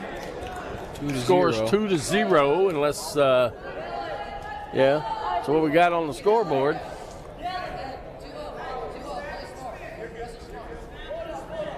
So the screen showing 91 minutes, but it's only 2-minute period. Blow the whistle, start the clock. There you go. Dan's been dominating this match. Well, we need more points. A nice pin would be good to help seal this victory. Yeah. But actually, it wouldn't seal it. Even a fall wouldn't seal it. We're down a point. We'd have to win the other match or or just not get pinned or tech falls. Mm-hmm. But we like to think in victories, not losses. Yeah.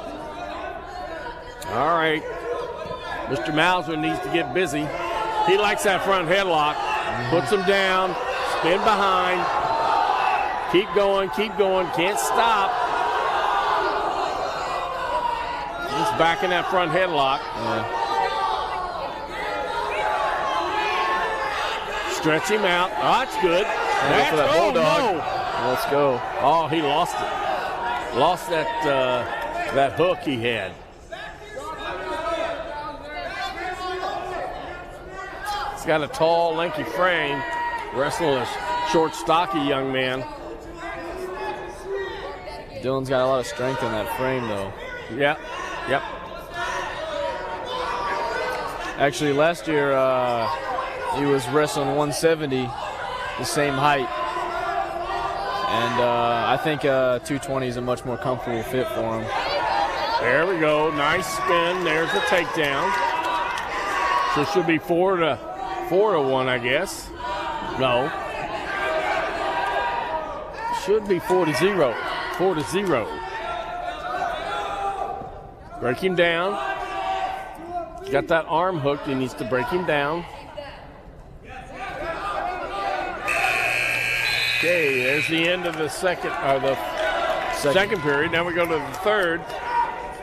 It's going to be neutral. Okay. So we're doing all comments from the team behind us. Yeah.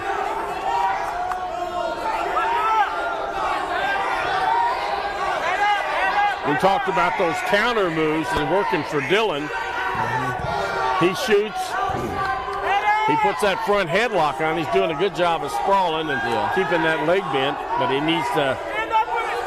That's it. Good job. Keep going. Keep going. There's your takedown.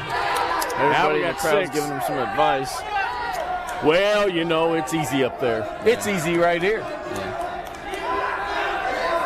I don't know about you, but I'm not breathing hard or sweating.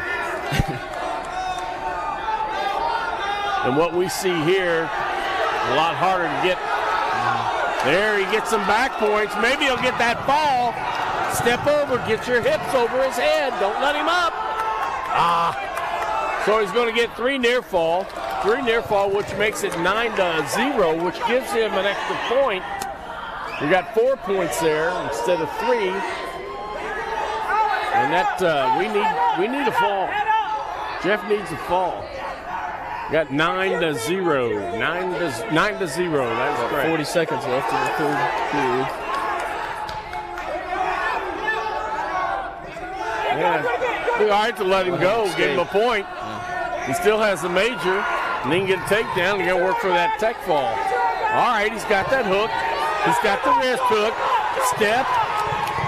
20 seconds, plenty of time. He's going to get 3 more points, but let's get that fall. Don't let that arm go. Oh, my goodness. Let go of it. There's 3, and then he gives up a 2 reversal. So now we have 11-2. 11-2. Still a major decision right now, and that's good. Jeff takes in 4 more points. Decision at 220 pounds. Dylan Gigantor Mauser. Now, what happens here in the finals? Up at heavyweight. If Columbus gets a 3-point decision, it's going to be tied score, and they'll go to criteria. I don't have the criteria here, but number of falls takes it. Now, if Jeff wins the match, then they'll win if they win the heavyweight match, they'll win the match. They're 1 point ahead, or excuse me, 2 points ahead. So any victory here will do it. If they Columbus North, their heavyweight lost the last match. Yep. So we'll just have to see what happens. Yep. Nice. Back, yeah, that's right. Backed him right out of the match. That is absolutely great. Very call. fast, very strong. Great call. He was under attack, and he backed straight out, and that's perfect definition of a stall. He's doing it again, though. Nice job bringing his head to the mat. Look at that bulldog. Yeah. Nice. Oh, there you go. Nice. Very good. There's a fall. Yeah! I don't get excited.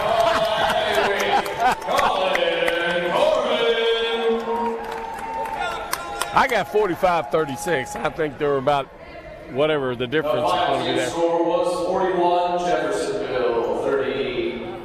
No. Columbus. What? I don't think that's right. I'll have to find out. Yeah. I'll have to find out. All right, well, listen here. We're done. We're wrapped up for the Turkey Classic. Appreciate our officials, Chris Davis, Kenny Halbeg, and Mike Peppleton. We appreciate Corden and Columbus North to come down, and some exciting time here. We have